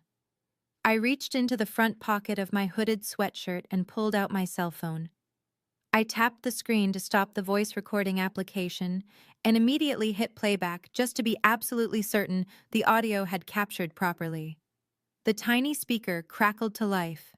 I heard my own voice, calm and polite, offering the full asking price of $2,000 for the piano. Then came Brittany's unmistakable screech. I heard the sharp tearing sound of the paper check being ripped in half. I heard her loudly proclaim that the sale was strictly cash only, and that my documented money was worthless to her. The audio was pristine. It was the absolute smoking gun I needed. With a few quick taps on the screen, I uploaded the digital file to my secure encrypted corporate cloud server, ensuring it could never be deleted or lost. I leaned back against the leather headrest and let a cold, highly calculated focus take over my mind. It was time to stop playing defense. It was time to set the financial trap and let my sister walk right into it. I opened the web browser on my phone and navigated directly to the official website of the Internal Revenue Service. As an auditor, I was intimately familiar with their reporting protocols. I bypassed the standard customer service lines and found the direct contact number for the Criminal Investigation Division, specifically the department that handles large-scale tax evasion and unreported cash liquidations. I memorized the 10-digit number, opened my keypad, and dialed. The automated menu was brief, and within moments, I was connected to a live intake agent. "Good morning," I said, my voice dropping into the authoritative professional register I used in corporate boardrooms. "My name is Abigail, and I am a senior financial auditor. I need to report a massive ongoing case of premeditated tax evasion and the illegal undocumented cash liquidation of a high-value estate." The agent on the other end of the line immediately stopped typing and gave me their full attention. I proceeded to lay out the exact parameters of the crime happening just one block away. I provided the exact street address of my parents' grand brick house. I explained that an unlicensed estate sale was currently underway involving the mass sell-off of high-end antiques, fine art, and heirloom jewelry. I made sure to emphasize the estimated value of the goods leaving the property, predicting it would easily cross into the hundreds of thousands of dollars. Most importantly, I explicitly detailed Brittany's aggressive demand for untraceable currency. The individuals running this unauthorized sale are violently refusing legal tender in the form of personal checks or bank transfers, I told the federal agent. They have posted physical signs demanding cash only for all high-value transactions and are actively refusing to provide any receipts to the buyers. I have crystal-clear audio recordings of the primary perpetrator refusing a legitimate $2,000 check specifically to avoid creating a financial paper trail. The agent asked for the legal names of the individuals orchestrating the sale. I clearly enunciated Brittany and Jamal's full names, providing their approximate ages and physical descriptions. I explained that the estate had not even begun the formal probate process, meaning that every single item sold was legally considered stolen from the deceased entities. The agent provided me with a secure federal email address to submit my digital audio evidence and assured me that an official investigation file was being opened immediately. When dealing with unreported cash of this magnitude, the federal government does not waste time. I thanked the agent and ended the call feeling a profound sense of satisfaction. The heavy machinery of the Federal Tax Authority was now officially aimed directly at my sister. But the tax evasion report was only the first half of my strategy. The second call I had to make was going to be equally devastating. I scrolled through my contact list and found the direct phone number for the private insurance broker who managed the specific policies for the Horizon Trust. The Horizon Trust was the private limited liability company I had secretly created 3 years ago to save my parents from total bankruptcy. It was the corporate entity that actually owned the deed to the property and held the highly specialized insurance policies covering the most valuable items inside the home. The broker answered after 3 short rings. I provided the trust identification number and my personal security authorization code, verifying my identity as the sole owner of the holding company. I spoke in a calm, measured tone as I reported a massive and ongoing breach of our policy terms. I regret to inform you that unauthorized individuals have forcibly taken control of the primary residence, I said. They have locked me out of the property and are currently conducting an illegal public liquidation of scheduled trust assets. The broker gasped audibly over the phone. I proceeded to list the exact items I had personally witnessed being sold or worn by the unauthorized individuals. I told him about my mother's diamond tennis bracelet disappearing into Brittany's designer purse. I told him about the antique mahogany piano currently sitting on the front porch, with a neon pink price tag slapped across its beautifully carved wood. And finally, I reported the theft of the vintage $50,000 Rolex Daytona that Jamal was currently wearing on his left wrist, while acting as a makeshift bouncer in the rain. The insurance broker was absolutely appalled. He informed me that the unauthorized liquidation of specifically scheduled corporate assets constituted immediate and severe insurance fraud. He rapidly typed the information into his system, telling me that he was officially flagging the entire multi-million-dollar policy for a critical fraud investigation. Any future claims my sister or Jamal might attempt to make would be instantly denied. Furthermore, the insurance conglomerate's elite legal department would be dispatching their own private investigators to track down the stolen items and prosecute the individuals responsible for selling them. By aggressively forcing these cash sales, Brittany had not just defrauded the federal government. She had actively stolen from a massive corporate insurance entity. They employ entire teams of ruthless lawyers whose sole purpose in life is to financially destroy people who steal from their insured trusts. I thanked the broker for his swift action and ended the call, placing my phone down in the center console cup holder.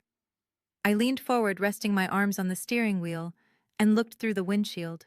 From my vantage point down the street, I had a clear view of the bustling driveway.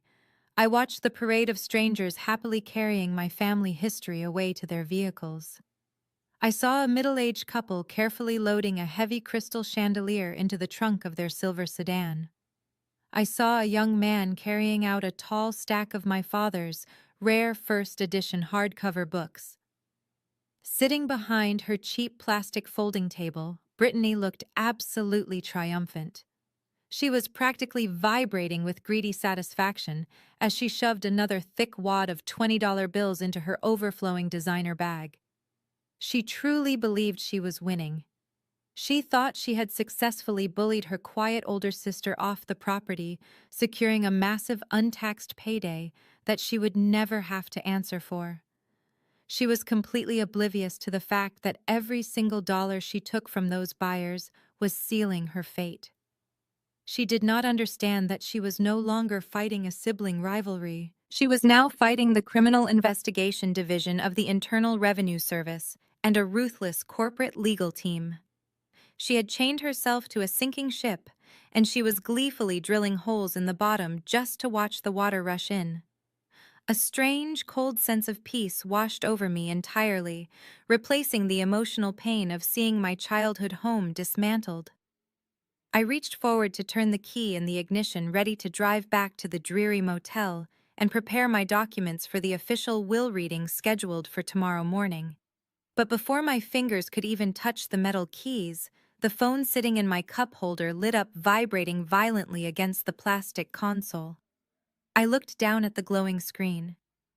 The caller identification displayed the name of Mr. Harrison, my parents' longtime estate lawyer.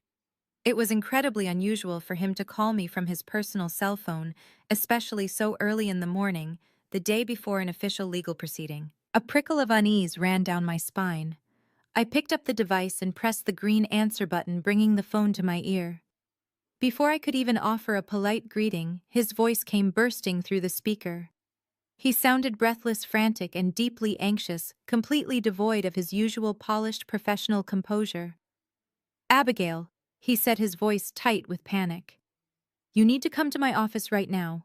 Do not go back to the house. Do not speak to anyone else in your family.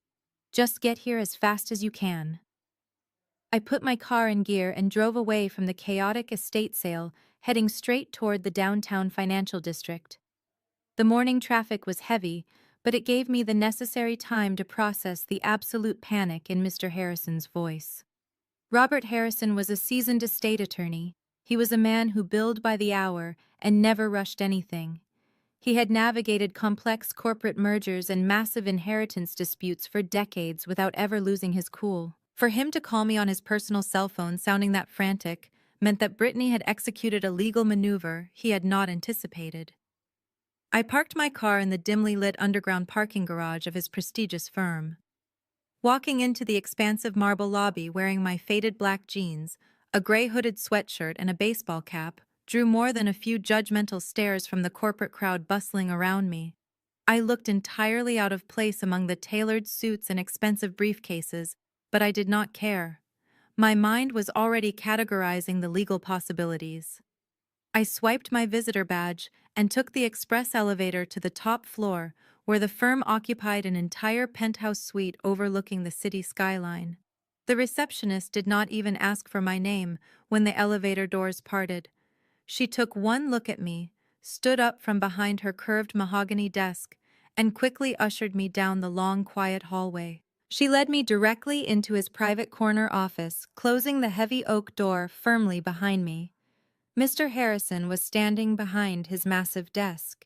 He looked terrible. He was a man in his late 60s who usually maintained a pristine, intimidating appearance, but today his silk tie was loosened, his silver hair was noticeably unkempt, and he had dark, heavy bags under his eyes. His usually spotless desk was completely covered in scattered legal documents, open law books, and manila folders.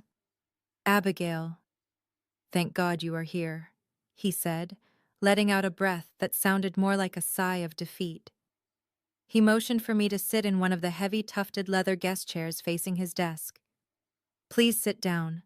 I need to explain exactly what is happening before you speak to anyone else in your family." I sat down, placing my plain black leather briefcase on the floor next to my feet. I took off my baseball cap and sunglasses, setting them on my lap. "What is it, Mr. Harrison?" I asked, keeping my voice perfectly level. "Did Brittany contact you this morning?" He collapsed heavily into his leather office chair, rubbing his temples with his fingertips. "She did more than contact me," he said, his voice thick with exhaustion. "She and Jamal were waiting in the lobby when I arrived at the office at 6 o'clock this morning. They brought a document with them, Abigail.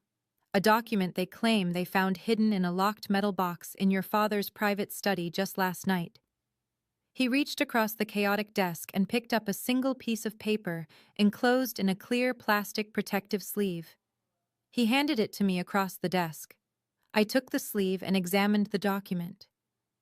It was a single-typed page that looked like it had been printed off a generic cheap legal template website. It was titled Last Will and Testament, and it was dated exactly 2 weeks ago, a time when my father was actively dying in the intensive care unit. The text was incredibly simple and entirely devastating to any normal heir. It stated that all previous wills and trusts were immediately revoked. It declared that due to my supposed emotional abandonment of the family during their time of need, my father was leaving 100% of his earthly possessions exclusively to my sister Brittany. It specifically listed the grand brick house, the commercial business assets, the luxury vehicles, and all the primary bank accounts. I looked at the bottom of the page. There was my father's signature. Just like the forged power of attorney Brittany had shown the police the night before, the handwriting was shaky, uneven, and clearly traced. Next to his name were the signatures of two witnesses I had never heard of, probably more of Jamal's shady associates, who were perfectly willing to lie on a legal document for a few $100s. Mr. Harrison leaned forward, resting his elbows on the desk and clasping his hands together. "Abigail, I know this document is highly suspicious," he said, his tone laced with deep sympathy. "Your father and I drew up the official estate plan 5 years ago. He loved you dearly, and he never once mentioned cutting you out of the family legacy. But legally, this new document meets the minimum state requirements for a superseding will.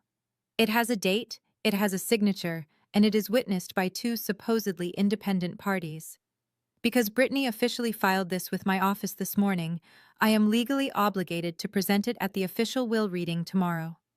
I handed the plastic sleeve back to him without saying a single word.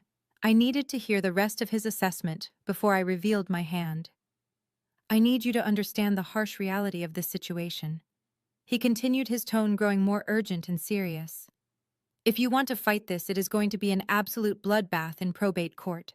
The burden of proof is now entirely on you. We will have to hire expensive forensic handwriting experts to prove the signature was a forgery.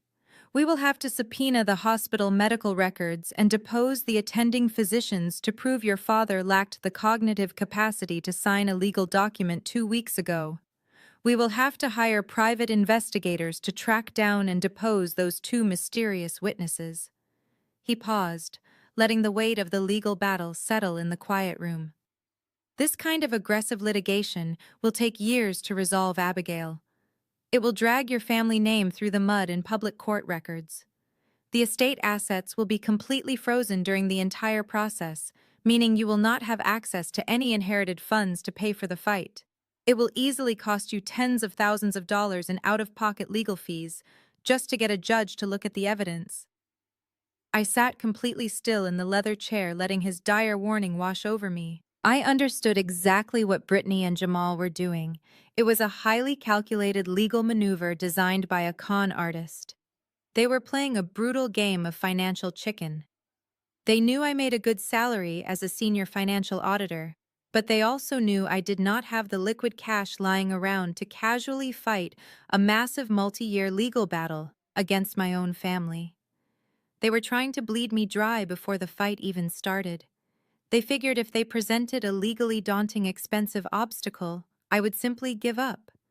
They expected me to walk away and let them take the entire multi-million-dollar estate just to avoid the endless stress and financial ruin of court. It was a classic bully tactic. Intimidate the victim until they surrender their rights voluntarily.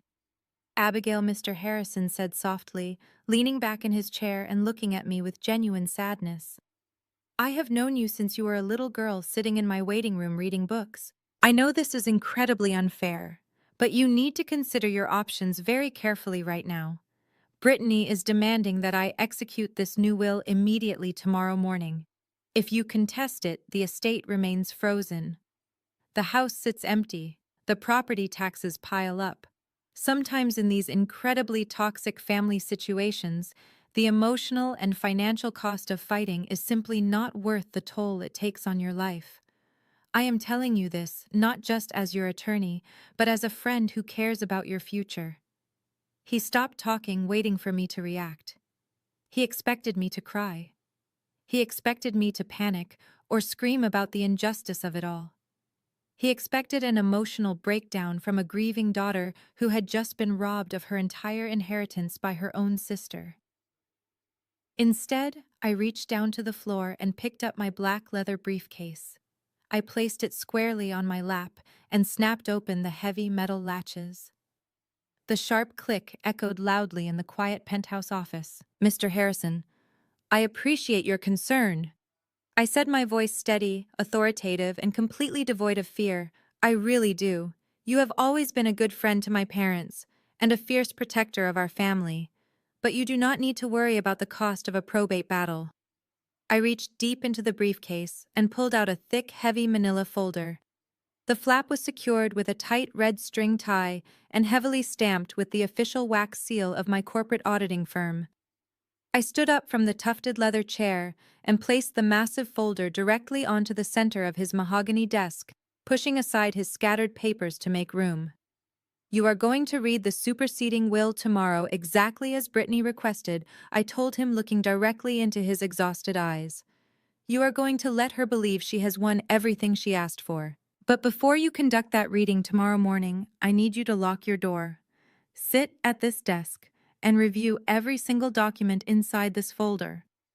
I tapped my index finger twice against the thick manila cover. "Because once you read this, you will realize that contesting her forged will is completely unnecessary. I am guaranteeing you right now that probate court is not going to be an issue at all." The following morning, I walked into the grand lobby of Mr. Harrison's law firm feeling like an entirely different person. I had shed the faded jeans and oversized sweatshirt from the estate sale and replaced them with my tailored navy blue corporate suit and a crisp white blouse. I wore my hair pulled back into a sleek professional bun and carried my black leather briefcase. I was no longer the grieving daughter or the undercover observer. I was the senior financial auditor arriving to close a case. The receptionist recognized me immediately and escorted me directly to the grand conference room at the end of the hall. The room was imposing and designed to project absolute authority. Floor-to-ceiling windows offered a panoramic view of the city skyline, while a massive polished mahogany table dominated the center of the space. Heavy leather chairs were positioned evenly around the table, each accompanied by a pristine white notepad and a silver pen. I took a seat near the middle, placing my briefcase carefully on the floor beside me. The heavy glass door swung open a few minutes later, and Aunt Diane marched into the room. She was wearing a severe black dress and a deeply unpleasant scowl. She stopped dead in her tracks when she saw me sitting there. She did not say a word to me. She simply let out a loud, dramatic huff of disapproval and chose a seat at the absolute farthest end of the table, deliberately turning her body away from me to stare out the window. Her petty display of solidarity with Brittany was almost comical, but I ignored her completely. 10 minutes later, the door opened again and the guests of honor finally arrived. Brittany and Jamal strolled into the conference room radiating an aura of overwhelming smugness. They looked as though they were walking the red carpet at a Hollywood premiere rather than attending a legal proceeding for deceased relatives. It was immediately obvious where the untraceable cash from yesterday's illegal estate sale had gone. Brittany was wearing a brand new, incredibly expensive designer dress. It still had that stiff, off-the-rack look to it.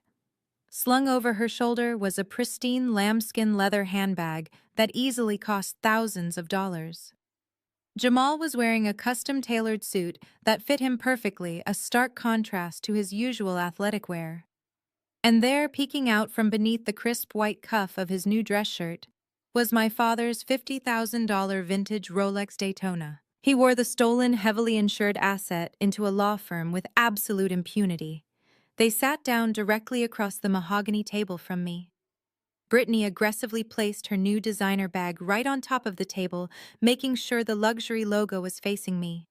She smoothed her hair and offered me a sickeningly sweet, condescending smile. "Good morning, Abigail," she said, her voice dripping with fake sympathy. "I am so surprised you actually showed up today. After everything that happened, I figured you would have the decency to stay away and let our family heal in peace."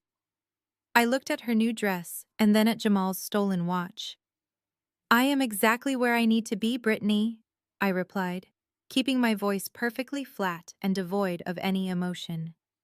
Before she could offer another venomous remark, the door opened one last time and Mr. Harrison walked into the room. The transformation in his demeanor from the previous afternoon was absolute.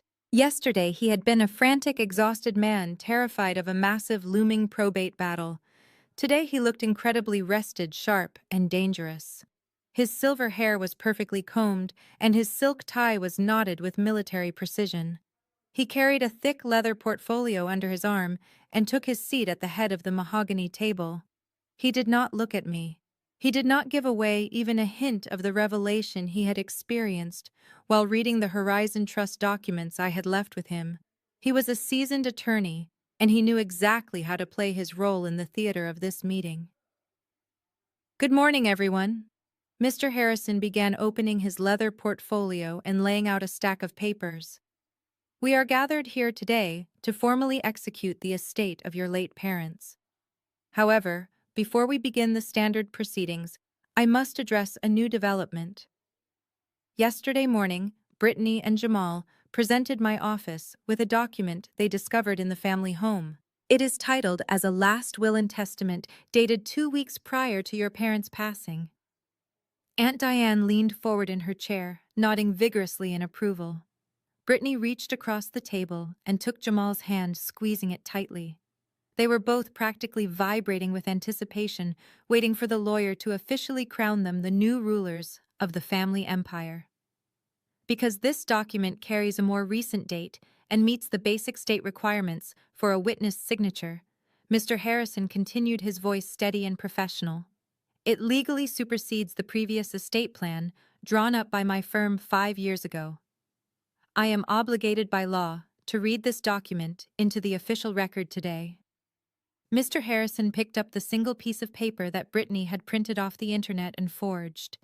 He adjusted his reading glasses and began to read aloud. "I, being of sound mind and body, do hereby revoke all former wills and codicils made by me. I declare that due to the emotional abandonment and lack of support from my eldest daughter Abigail, I am leaving the entirety of my earthly estate to my youngest daughter Brittany. This includes, but is not limited to, the primary residence, the commercial business assets, all vehicles, and the primary checking and savings accounts held at the First National Bank. I appoint Brittany as the sole executor of this estate, granting her immediate and total control over all financial assets." Listening to the forged words read aloud in the formal setting of the law firm was a surreal experience. Even knowing it was a complete fabrication, it still stung to hear my father's name attached to such cruel lies. Brittany had not just stolen money, she had attempted to rewrite our family history, turning me into a villain in the official legal record just to satisfy her own greed. When Mr. Harrison finished reading the final paragraph and set the paper down, the reaction across the table was immediate and completely devoid of any decorum. Jamal let out a loud, booming laugh of triumph. He raised his hand high in the air and Brittany slapped it hard. They literally high-fived right across the mahogany table in the middle of a law firm the day after burying our parents. Aunt Diane let out a loud sigh of relief, pressing her hand to her chest. "Thank goodness," she announced to the room. He finally saw things clearly at the end. He knew who the real devoted daughter was. Justice has finally been served. Brittany turned her attention back to me. Her eyes were wide and manic, glowing with the intoxicating thrill of total victory. She leaned her forearms on the polished wood, closing the physical distance between us across the table. She lowered her voice to a harsh, mocking whisper meant only for me to hear. "I told you to get off my porch," she whispered, a cruel smile twisting her lips. "You thought you were so smart freezing that credit card. But now I own everything. The house, the money, the business. All of it. Do not get your hopes up, Abigail, because you are getting absolutely nothing." I stared right back into her eyes. I did not blink. I did not frown. I simply let her soak in the absolute peak of her false victory. Let her enjoy the view from the top of the mountain, because the fall was going to be completely devastating. Jamal, emboldened by the official reading, decided he no longer needed to pretend to be respectful. He leaned back heavily in his leather chair, crossing his arms so the stolen $50,000 Rolex was prominently displayed. "All right, Harrison," he said, his voice loud and arrogant, interrupting the quiet tension in the room. "We heard the will. It is official. Brittany is the executor, and she owns the accounts. We have had a very stressful week dealing with all of this family drama, and we need to decompress." He snapped his fingers, pointing at the lawyer. "I want the immediate transfer of those checking account funds. We need to book our vacation to the Bahamas today, and we need to pay off some expenses. Hand over the bank statements and the routing numbers so we can get this over with and leave." Mr. Harrison did not flinch at the gross display of disrespect. He simply looked at Jamal over the rim of his glasses. The lawyer reached into his leather portfolio and pulled out a crisp white folder bearing the logo of the First National Bank. "As the appointed executor, you certainly have the right to review the primary checking and savings accounts," Mr. Harrison said, his voice perfectly calm and devoid of any emotion. He placed his hand flat on the folder and smoothly slid it across the polished mahogany table directly toward Jamal. "Here are the current statements reflecting the exact balances of the estate accounts as of 9 o'clock this morning." Jamal reached across the polished mahogany table and snatched the crisp white folder from Mr. Harrison's hand. He moved with the arrogant swagger of a man who believed he had just won the lottery and was finally claiming his oversized check. He flipped the heavy cardstock cover open, resting it flat on the table so he and Brittany could both look at the final numbers. I watched his eyes track to the top right corner of the first page, where the summary balances were printed in bold black ink. The transformation was instantaneous and incredibly satisfying to witness. The smug, victorious smile completely vanished from Jamal's face. The rich, warm tone of his complexion seemed to drain away, leaving him looking sickly and ashen. He blinked rapidly, leaning closer to the paper, as if the proximity would somehow change the printed numbers. He looked at the primary checking account. He looked at the high-yield savings account. He flipped to the second page to check the commercial business operating account. "What is this?" he muttered, his voice entirely stripped of its previous booming confidence. He looked up at Mr. Harrison, confusion contorting his features. "Harrison, what is this supposed to mean? Are these the right documents?" Brittany let out an impatient sigh. "Jamal, stop playing around," she snapped. "How much is in there? We need to wire the money to the travel agent by noon." She reached over and yanked the folder out of his hands. She held the bank statements up to the light, her eyes scanning the columns. I sat perfectly still, watching the exact moment her reality completely shattered. The balances on every single account listed were exactly zero. $0.00. In fact, the commercial business operating account showed a negative balance due to outstanding overdraft fees. The millions of dollars she had spent the last 3 years dreaming about the massive fortune she had just aggressively forged a legal document to steal simply did not exist. The silence in the grand conference room was heavy and suffocating. Brittany stared at the papers, her mouth slightly open, unable to process the profound emptiness of the accounts. Then the shock evaporated entirely, replaced by a sudden violent explosion of rage. She slammed the folder down onto the mahogany table so hard the sound echoed like a gunshot. "She stole it!" Brittany shrieked, her voice echoing off the floor-to-ceiling windows. She jumped up from her heavy leather chair, sending it scraping loudly against the hardwood floor. She pointed a trembling, manicured finger directly at my face. "You stole my money, Abigail. You hacked into their accounts and you transferred everything out. I know you did it." I did not flinch. I did not raise my voice or rush to defend myself. I leaned back in my chair, crossing my legs and resting my hands loosely on my lap. I simply watched her completely unravel. "She is a thief!" Aunt Diane bellowed, suddenly inserting herself into the chaos. Diane stood up at the far end of the table, her face flushed red with self-righteous indignation. "I told you she was a criminal. Only a cold-blooded monster would steal from her own parents on their deathbed and then try to starve her sister." Mr. Harrison, you need to lock the doors to this office right now. Do not let her leave this room. Jamal slammed his hands flat on the table, leaning his massive frame aggressively toward me. The stolen $50,000 vintage Rolex on his wrist caught the morning sunlight as he moved. You really thought you could get away with this, Abigail, he growled, the veins in his thick neck bulging. You really thought you could just wire millions of dollars out of an estate account and nobody would notice? That is a federal crime. That is wire fraud and cyber theft. You are going to federal prison for this. Call the police, Brittany screamed, practically hyperventilating as she clawed at the expensive fabric of her new designer dress. Mr. Harrison, call the police right this second. Have her arrested. I want her in handcuffs. She took my inheritance. She took my children's future. Make her give it back right now. The sheer volume of their screaming filled the penthouse office, but it sounded like nothing more than white noise to me. They were acting like wild animals caught in a trap, thrashing blindly and attacking anything within reach. They had no understanding of corporate finance, no concept of legal trust structures, and absolutely no idea how foolish they sounded. They simply assumed I had committed a brazen felony because if the roles were reversed, that is exactly what they would have done to me. I slowly leaned forward, uncrossed my legs, and reached for the crystal water pitcher sitting in the center of the table. The room was practically vibrating with their screaming, but I moved with deliberate, agonizing slowness. I poured a small amount of ice water into my glass. The soft, pleasant clinking of the ice cubes against the crystal was the only calm sound in the entire room. I brought the glass to my lips and took a slow, refreshing sip. The cold water felt good on my throat.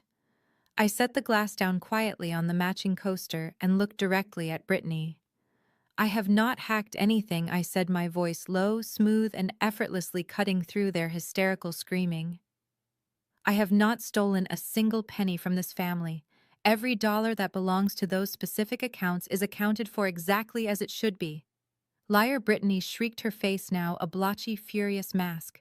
She looked absolutely unhinged, her perfect salon hair falling wildly around her shoulders. You are a lying, greedy psychopath. You turned the credit cards off, and then you drained the bank accounts. Mr. Harrison, stop sitting there and do your job. Have her arrested. Mr. Harrison had remained entirely silent during their massive temper tantrum. He sat at the head of the table, his hands neatly folded resting over his leather portfolio. He watched Brittany and Jamal with the cold, detached observation of a scientist studying a particularly unpleasant insect. He had spent his entire career dealing with the absolute worst aspects of human greed, and he was completely unfazed by their aggressive posturing. He knew exactly what was inside the Horizon Trust folder I had given him yesterday, and he knew the trap was about to spring shut on them permanently. Jamal pounded his fist on the table again, demanding action. I am not playing around, Harrison, he threatened. If you do not call the cops right now, I am calling them myself, and I am reporting you as an accomplice to her theft. Mr. Harrison finally moved. He slowly and deliberately raised his right hand into the air, his palm facing outward in a universal gesture of absolute authority. The gesture was so commanding, so completely devoid of fear or hesitation, that it actually forced Jamal to stop talking mid-sentence. Brittany clamped her mouth shut, breathing heavily, glaring at the lawyer. Aunt Diane sank slowly back into her chair at the end of the table, sensing the sudden shift in the power dynamic of the room. The silence returned heavy and pregnant with anticipation. Mr. Harrison lowered his hand and carefully adjusted his reading glasses, sliding them further up the bridge of his nose.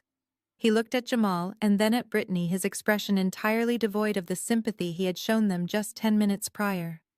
If you will let me finish, Mr. Harrison said, his voice carrying the sharp, undeniable weight of a judge delivering a final verdict. I have not yet read the final page regarding the estate's liabilities and the Horizon Trust. Mr. Harrison reached out and placed his hand on the thick manila folder I had given him the day before. The heavy wax seal of my corporate auditing firm had already been broken, but the sheer weight of the documents inside seemed to anchor the entire room. He opened the cover and carefully extracted a stack of papers bound by thick legal clips. These documents were not printed from a cheap internet template. They were embossed with state seals, certified by commercial judges, and notarized by banking executives. 5 years ago, your parents came to my office in a state of absolute panic. Mr. Harrison began, his voice projecting a solemn gravity that demanded total silence. Your father's commercial supply business had suffered a catastrophic collapse. He had leveraged the family home, the business inventory, and every single personal account to secure a series of massive high-interest commercial loans. When his investments failed, the banks initiated total foreclosure proceedings. They were exactly 2 weeks away from being publicly evicted and having their entire lives auctioned off on the courthouse steps. Aunt Diane let out a sharp gasp, pressing her hand to her mouth. She had always worshipped my father as a brilliant businessman. Hearing that he had bankrupted the family was completely shattering her worldview. Brittany just stared at the lawyer, her brow furrowed in deep confusion as if he were speaking a foreign language. They were terrified of the public humiliation. Mr. Harrison continued, looking directly at Brittany. They begged me to find a way to hide the bankruptcy from the community and from you. They did not want to ruin your upcoming wedding, and they could not bear the thought of losing their social standing at the country club. So they turned to the only person who had the financial expertise and the personal capital to save them. They turned to Abigail. All eyes slowly shifted from the lawyer to me. I remained perfectly still, letting the absolute truth of the situation settle over them. Abigail stepped in and executed a highly complex corporate restructuring, Mr. Harrison explained, pulling a specific certified document from the stack. Using her own life savings and her professional network, she formed a private limited liability company called the Horizon Trust. Through this trust, Abigail legally purchased the deed to the grand brick house, the underlying profitable assets of the commercial business, and the valuable personal property, including the antique furniture and the fine jewelry. Brittany shook her head violently, her perfect salon hair flying around her shoulders. "No," she stammered, her voice tight and high-pitched. "No, that is a lie. Dad left the house to me. The will I gave you specifically says he leaves the house to me."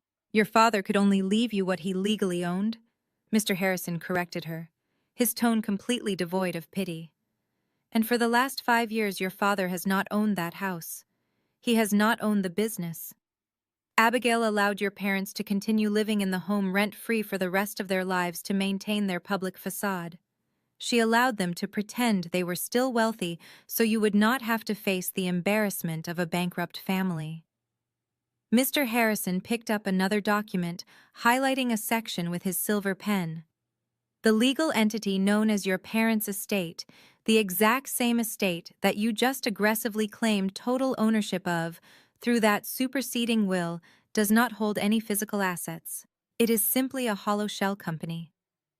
When Abigail bought the property to save them from foreclosure, she deliberately left the toxic liabilities attached to the original estate name. He slid the final page across the polished mahogany table so it rested directly in front of Brittany. The paper was covered in bold red numbers detailing the exact financial reality of her inheritance. By demanding 100% ownership of the estate, Mr. Harrison said, his voice ringing with absolute finality, "You have successfully inherited over $2.5 million in toxic commercial debt, unpaid federal back taxes, and defaulting mortgages. You own nothing but the legal obligation to pay back the banks."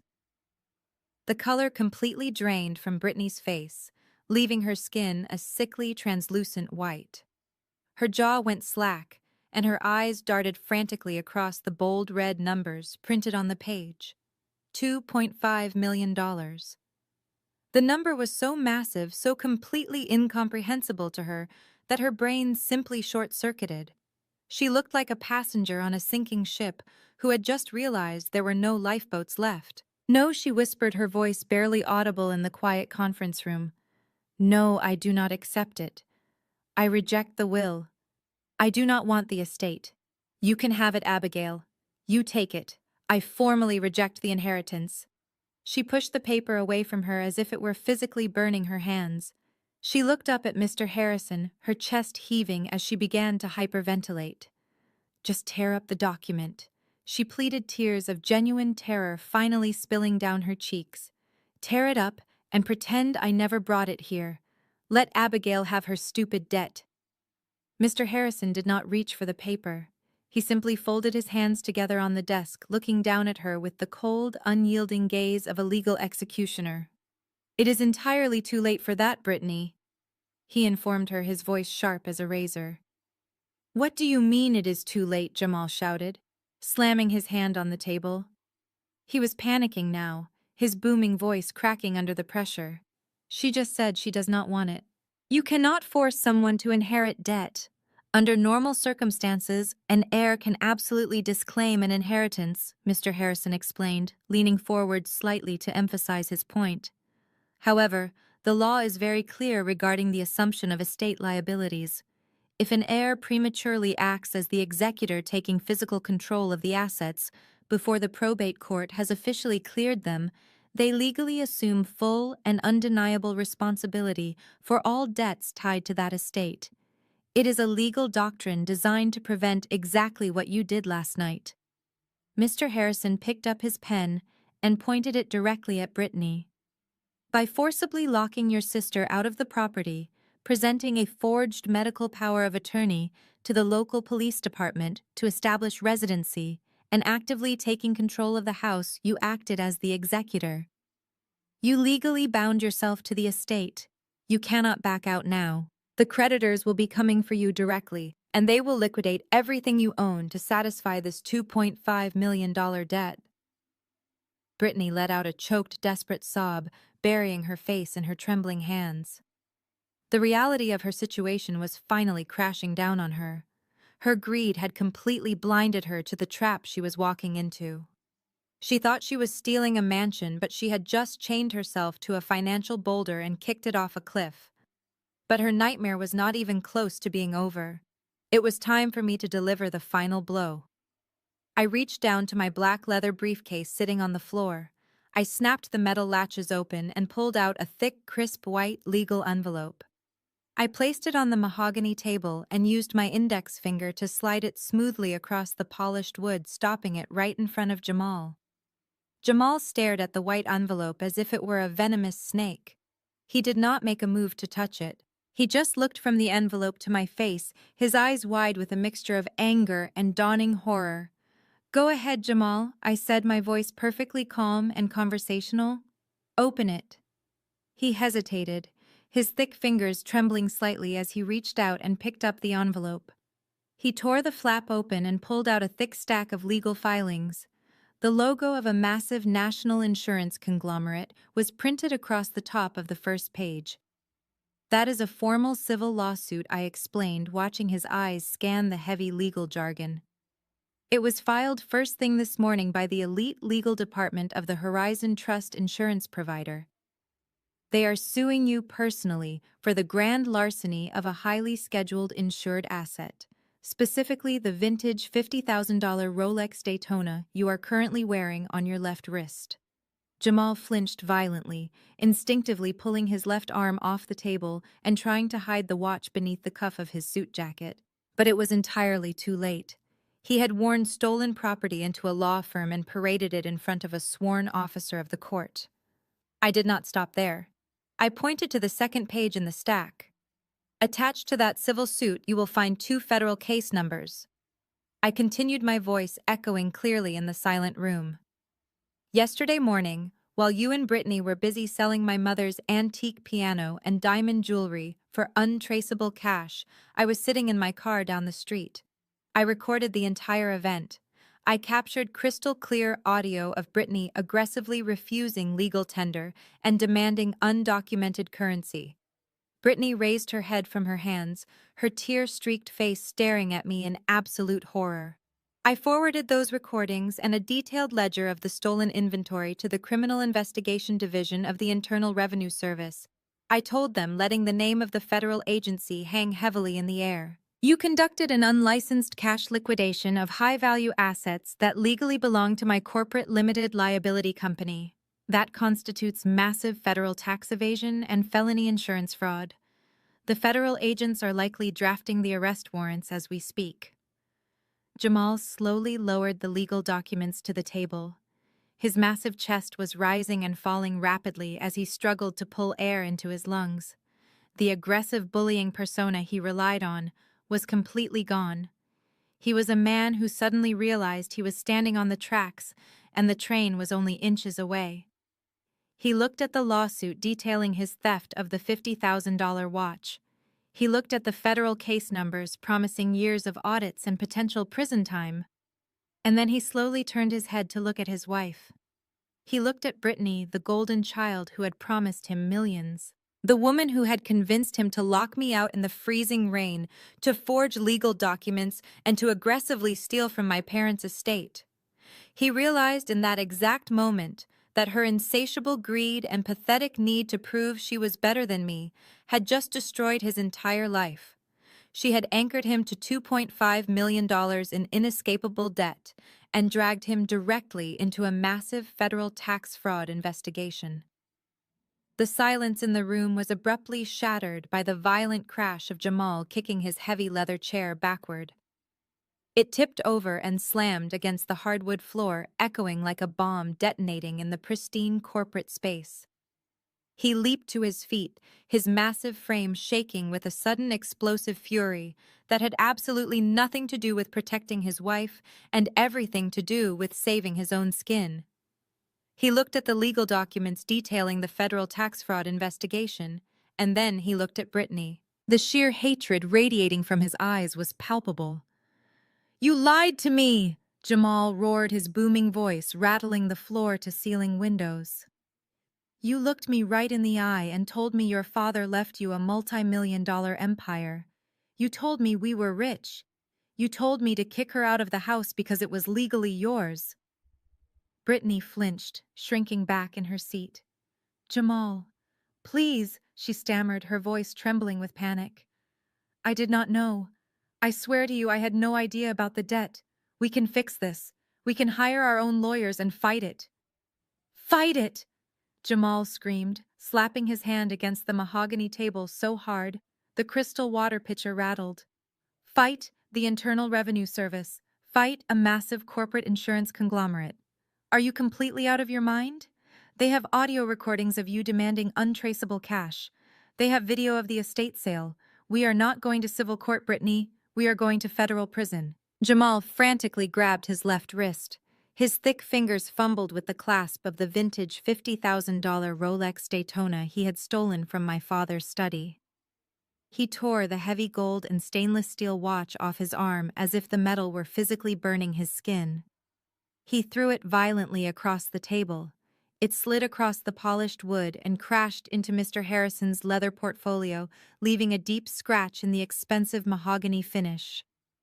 "I am not going down for your pathetic greed," Jamal snarled, leaning over the table to scream directly into Brittany's face.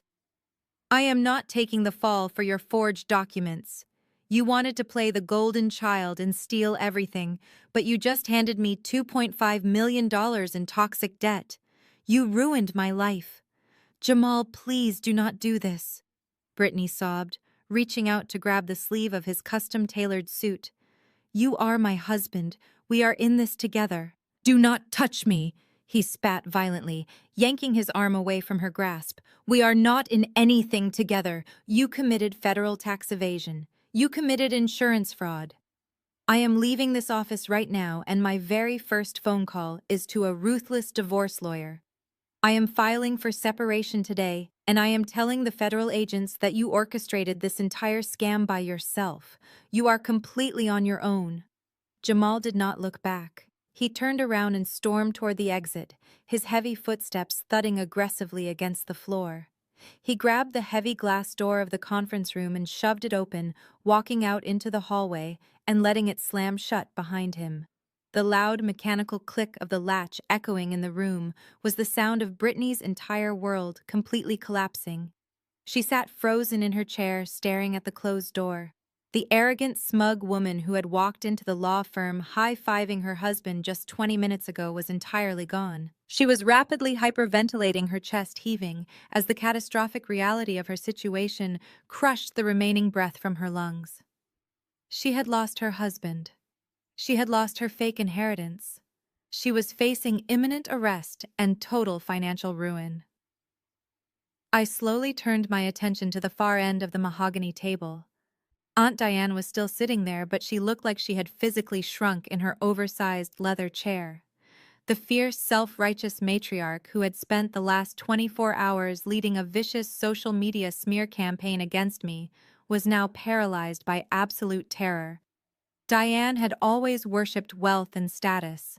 She had blindly backed Brittany because she assumed Brittany held the keys to the family castle. Now that she realized Brittany held nothing but millions of dollars in toxic liabilities and federal warrants, Diane's loyalty evaporated instantly. Aunt Diane refused to make eye contact with me. Her face was pale and her hands were trembling as she slowly and quietly reached down to pick up her purse from the floor.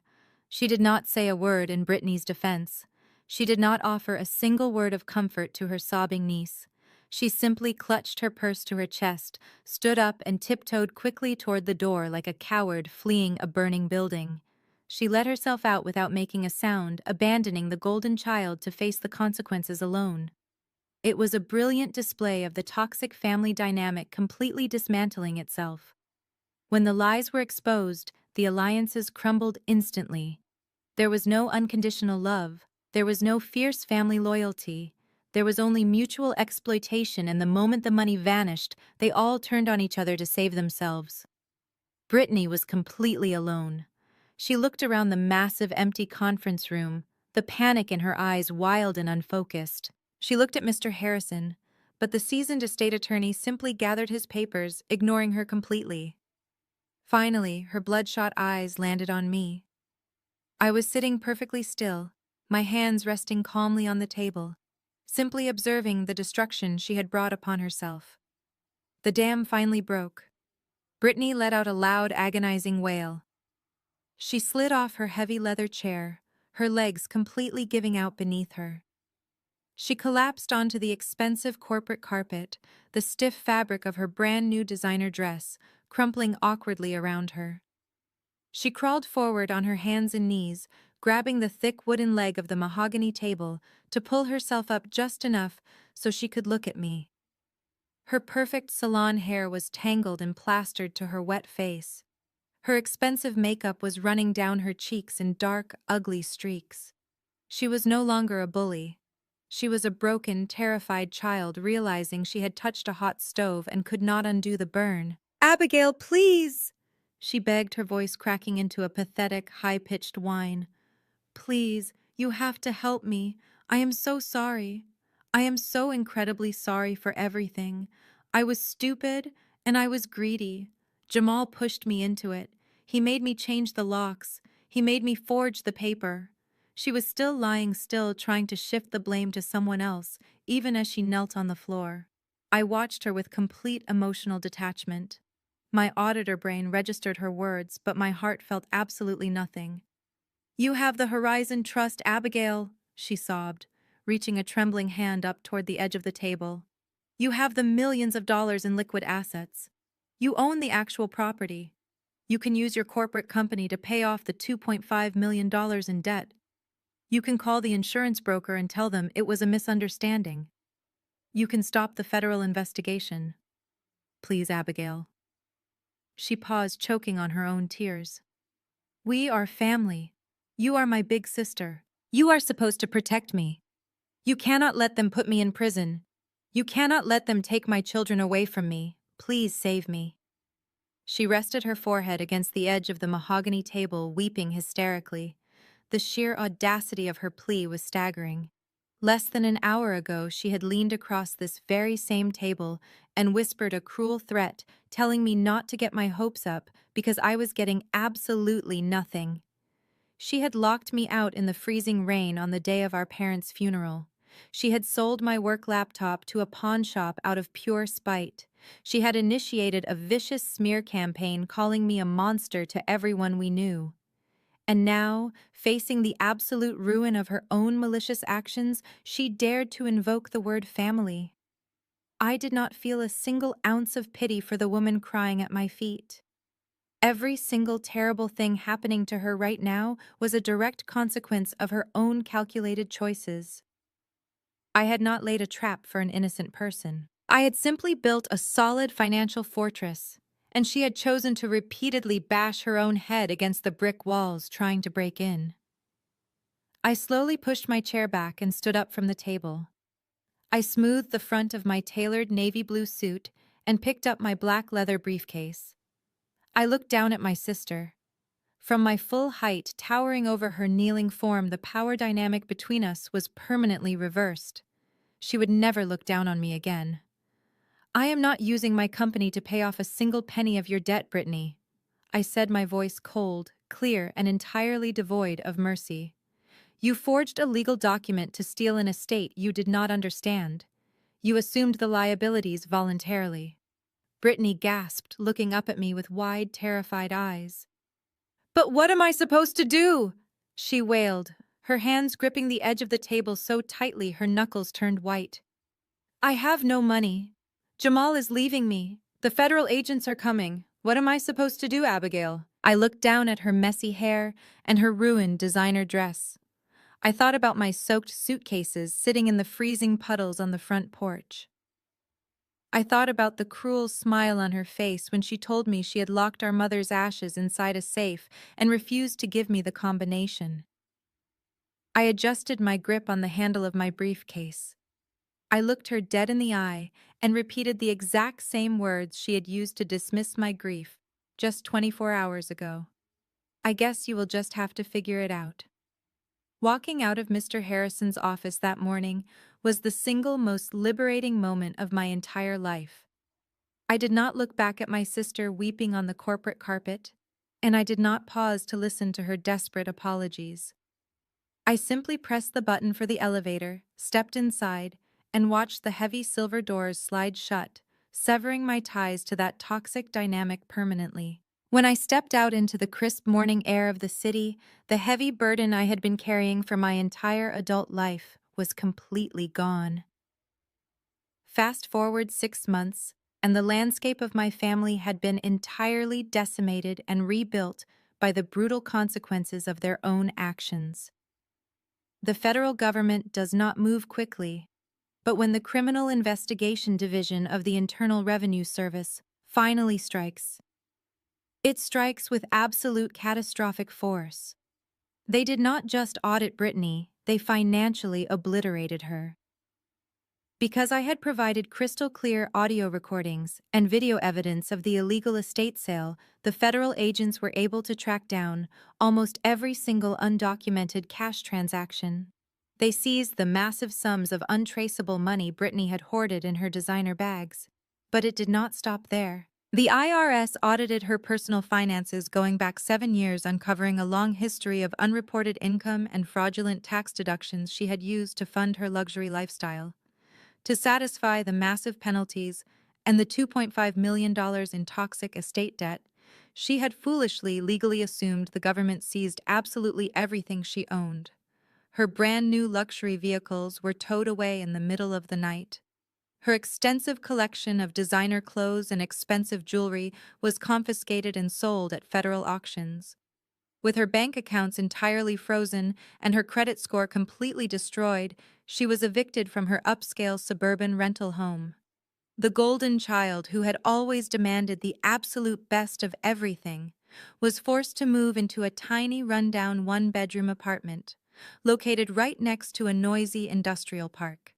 Because she was now burdened with millions of dollars in inescapable federal debt, the government garnished her wages permanently. For the rest of her natural working life, a massive percentage of every single paycheck she earns will be automatically seized before she even sees it, leaving her with barely enough money to cover basic groceries and cheap rent. Jamal made sure to save himself with ruthless efficiency. True to his threat in the conference room, he filed for a highly aggressive divorce that very same afternoon. To avoid going to federal prison for grand larceny and insurance fraud regarding my father's vintage Rolex Jamal struck a deal with the corporate insurance investigators. He immediately surrendered the $50,000 watch and provided a fully sworn legal testimony stating that Brittany had masterminded the entire estate sale and forged the medical power of attorney completely on her own. He threw his wife directly under the proverbial bus to secure his own immunity. The divorce went through incredibly smoothly because Brittany literally could not afford to hire a lawyer to fight him. Jamal took full custody of their children, citing her impending federal criminal charges and massive financial instability as proof that she was an unfit mother. He moved to a different state, completely washing his hands of the disaster he had eagerly helped create. As the reality of Brittany's total financial and legal ruin became public knowledge, the extended family experienced a sudden and deeply hypocritical change of heart. The same flying monkeys who had relentlessly shared Brittany's malicious social media video, the same relatives who had called me a monster and demanded I surrender my inheritance, suddenly realized they had backed the wrong horse. They figured out that I was the sole owner of the multi-million-dollar Horizon Trust, and that I was the only person in the family who actually possessed real wealth. My phone, which had been blissfully silent for weeks, suddenly began filling up with voicemails and text messages from aunts, uncles, and cousins. Aunt Diane even had the sheer audacity to send a massive floral arrangement to my office with a handwritten card begging for forgiveness. She left a voicemail claiming she had been entirely brainwashed by Brittany's lies and stating that the family desperately needed my strong leadership to guide them through this difficult time. It was a pathetic, transparent attempt to secure access to my financial resources. They did not care about me. They only cared about the corporate assets they now knew I controlled. I did not return a single phone call. I did not send a single text message. I threw Aunt Diane's expensive floral arrangement directly into the lobby dumpster and instructed my building security to permanently ban any visitors sharing my last name. I maintained the absolute no-contact boundary I had established in that cheap motel room. They had shown me exactly who they were when they thought I was powerless, and I had absolutely no interest in knowing them now that I was victorious. With the toxic noise of my extended family permanently silenced, I focused on tying up the final loose ends of my past. Once the probate courts formally recognized that the physical property belonged entirely to my corporate limited liability company, I returned to my childhood home one last time. The grand brick house was completely empty and silent. The estate sale buyers had stripped the rooms bare, leaving only faded square outlines on the walls where the antique paintings used to hang, and deep indentations in the carpets where the heavy furniture had rested. The air smelled stale, and the entire property felt like an abandoned museum. I walked up the sweeping wooden staircase to the master bedroom. I brought a professional bonded locksmith with me who easily drilled through the heavy steel door of my parents' wall safe. I reached inside the dark metal cavity and gently pulled out my mother's polished brass urn. It was the only item in the entire house that held any real value to me. I held it tightly against my chest, feeling a profound sense of closure wash over me. I had kept my promise. I had protected myself, and I had reclaimed what actually mattered. I walked out the front door, locked the heavy new deadbolt that Brittany had installed, and never looked back. The house held absolutely no sentimental power over me anymore. It was just an asset sitting on a highly desirable piece of suburban land. Within a month, I utilized the Horizon Trust to sell the entire property to a premier luxury commercial developer. They brought in massive bulldozers and completely demolished the grand brick house, clearing the land to build an exclusive complex of high-end modern townhomes. The sale generated a massive multi-million-dollar profit, which flowed directly into my heavily encrypted corporate accounts, completely untouched by the toxic debt my sister was currently drowning in. With my financial empire fully secured and my past officially leveled to the ground, I packed my bags and left the Midwest entirely. I moved to a beautiful, vibrant new city surrounded by sweeping mountain ranges and crisp, clean air. I bought a stunning modern penthouse apartment with floor-to-ceiling windows that overlooked the bustling downtown skyline. I used the capital from the real estate sale to officially launch my own independent financial consulting firm. My corporate practice is incredibly successful, but it is also deeply personal. I specialize in helping individuals perform secure asset protection, forensic accounting, and corporate restructuring specifically to shield them from predatory relatives and toxic family members. I use my own lived experience to help my clients build impenetrable financial fortresses, ensuring they are never bullied, manipulated, or locked out in the rain by the people who are supposed to love them. Looking back, the greatest revenge wasn't watching my sister lose everything. It was knowing I protected myself through financial independence and logic, leaving her to be destroyed by her own greed. Have you ever had to draw a hard line with a toxic family member who tried to take advantage of you? Share your stories below. Please like and subscribe for more stories of surviving outsmarting abusers and thriving.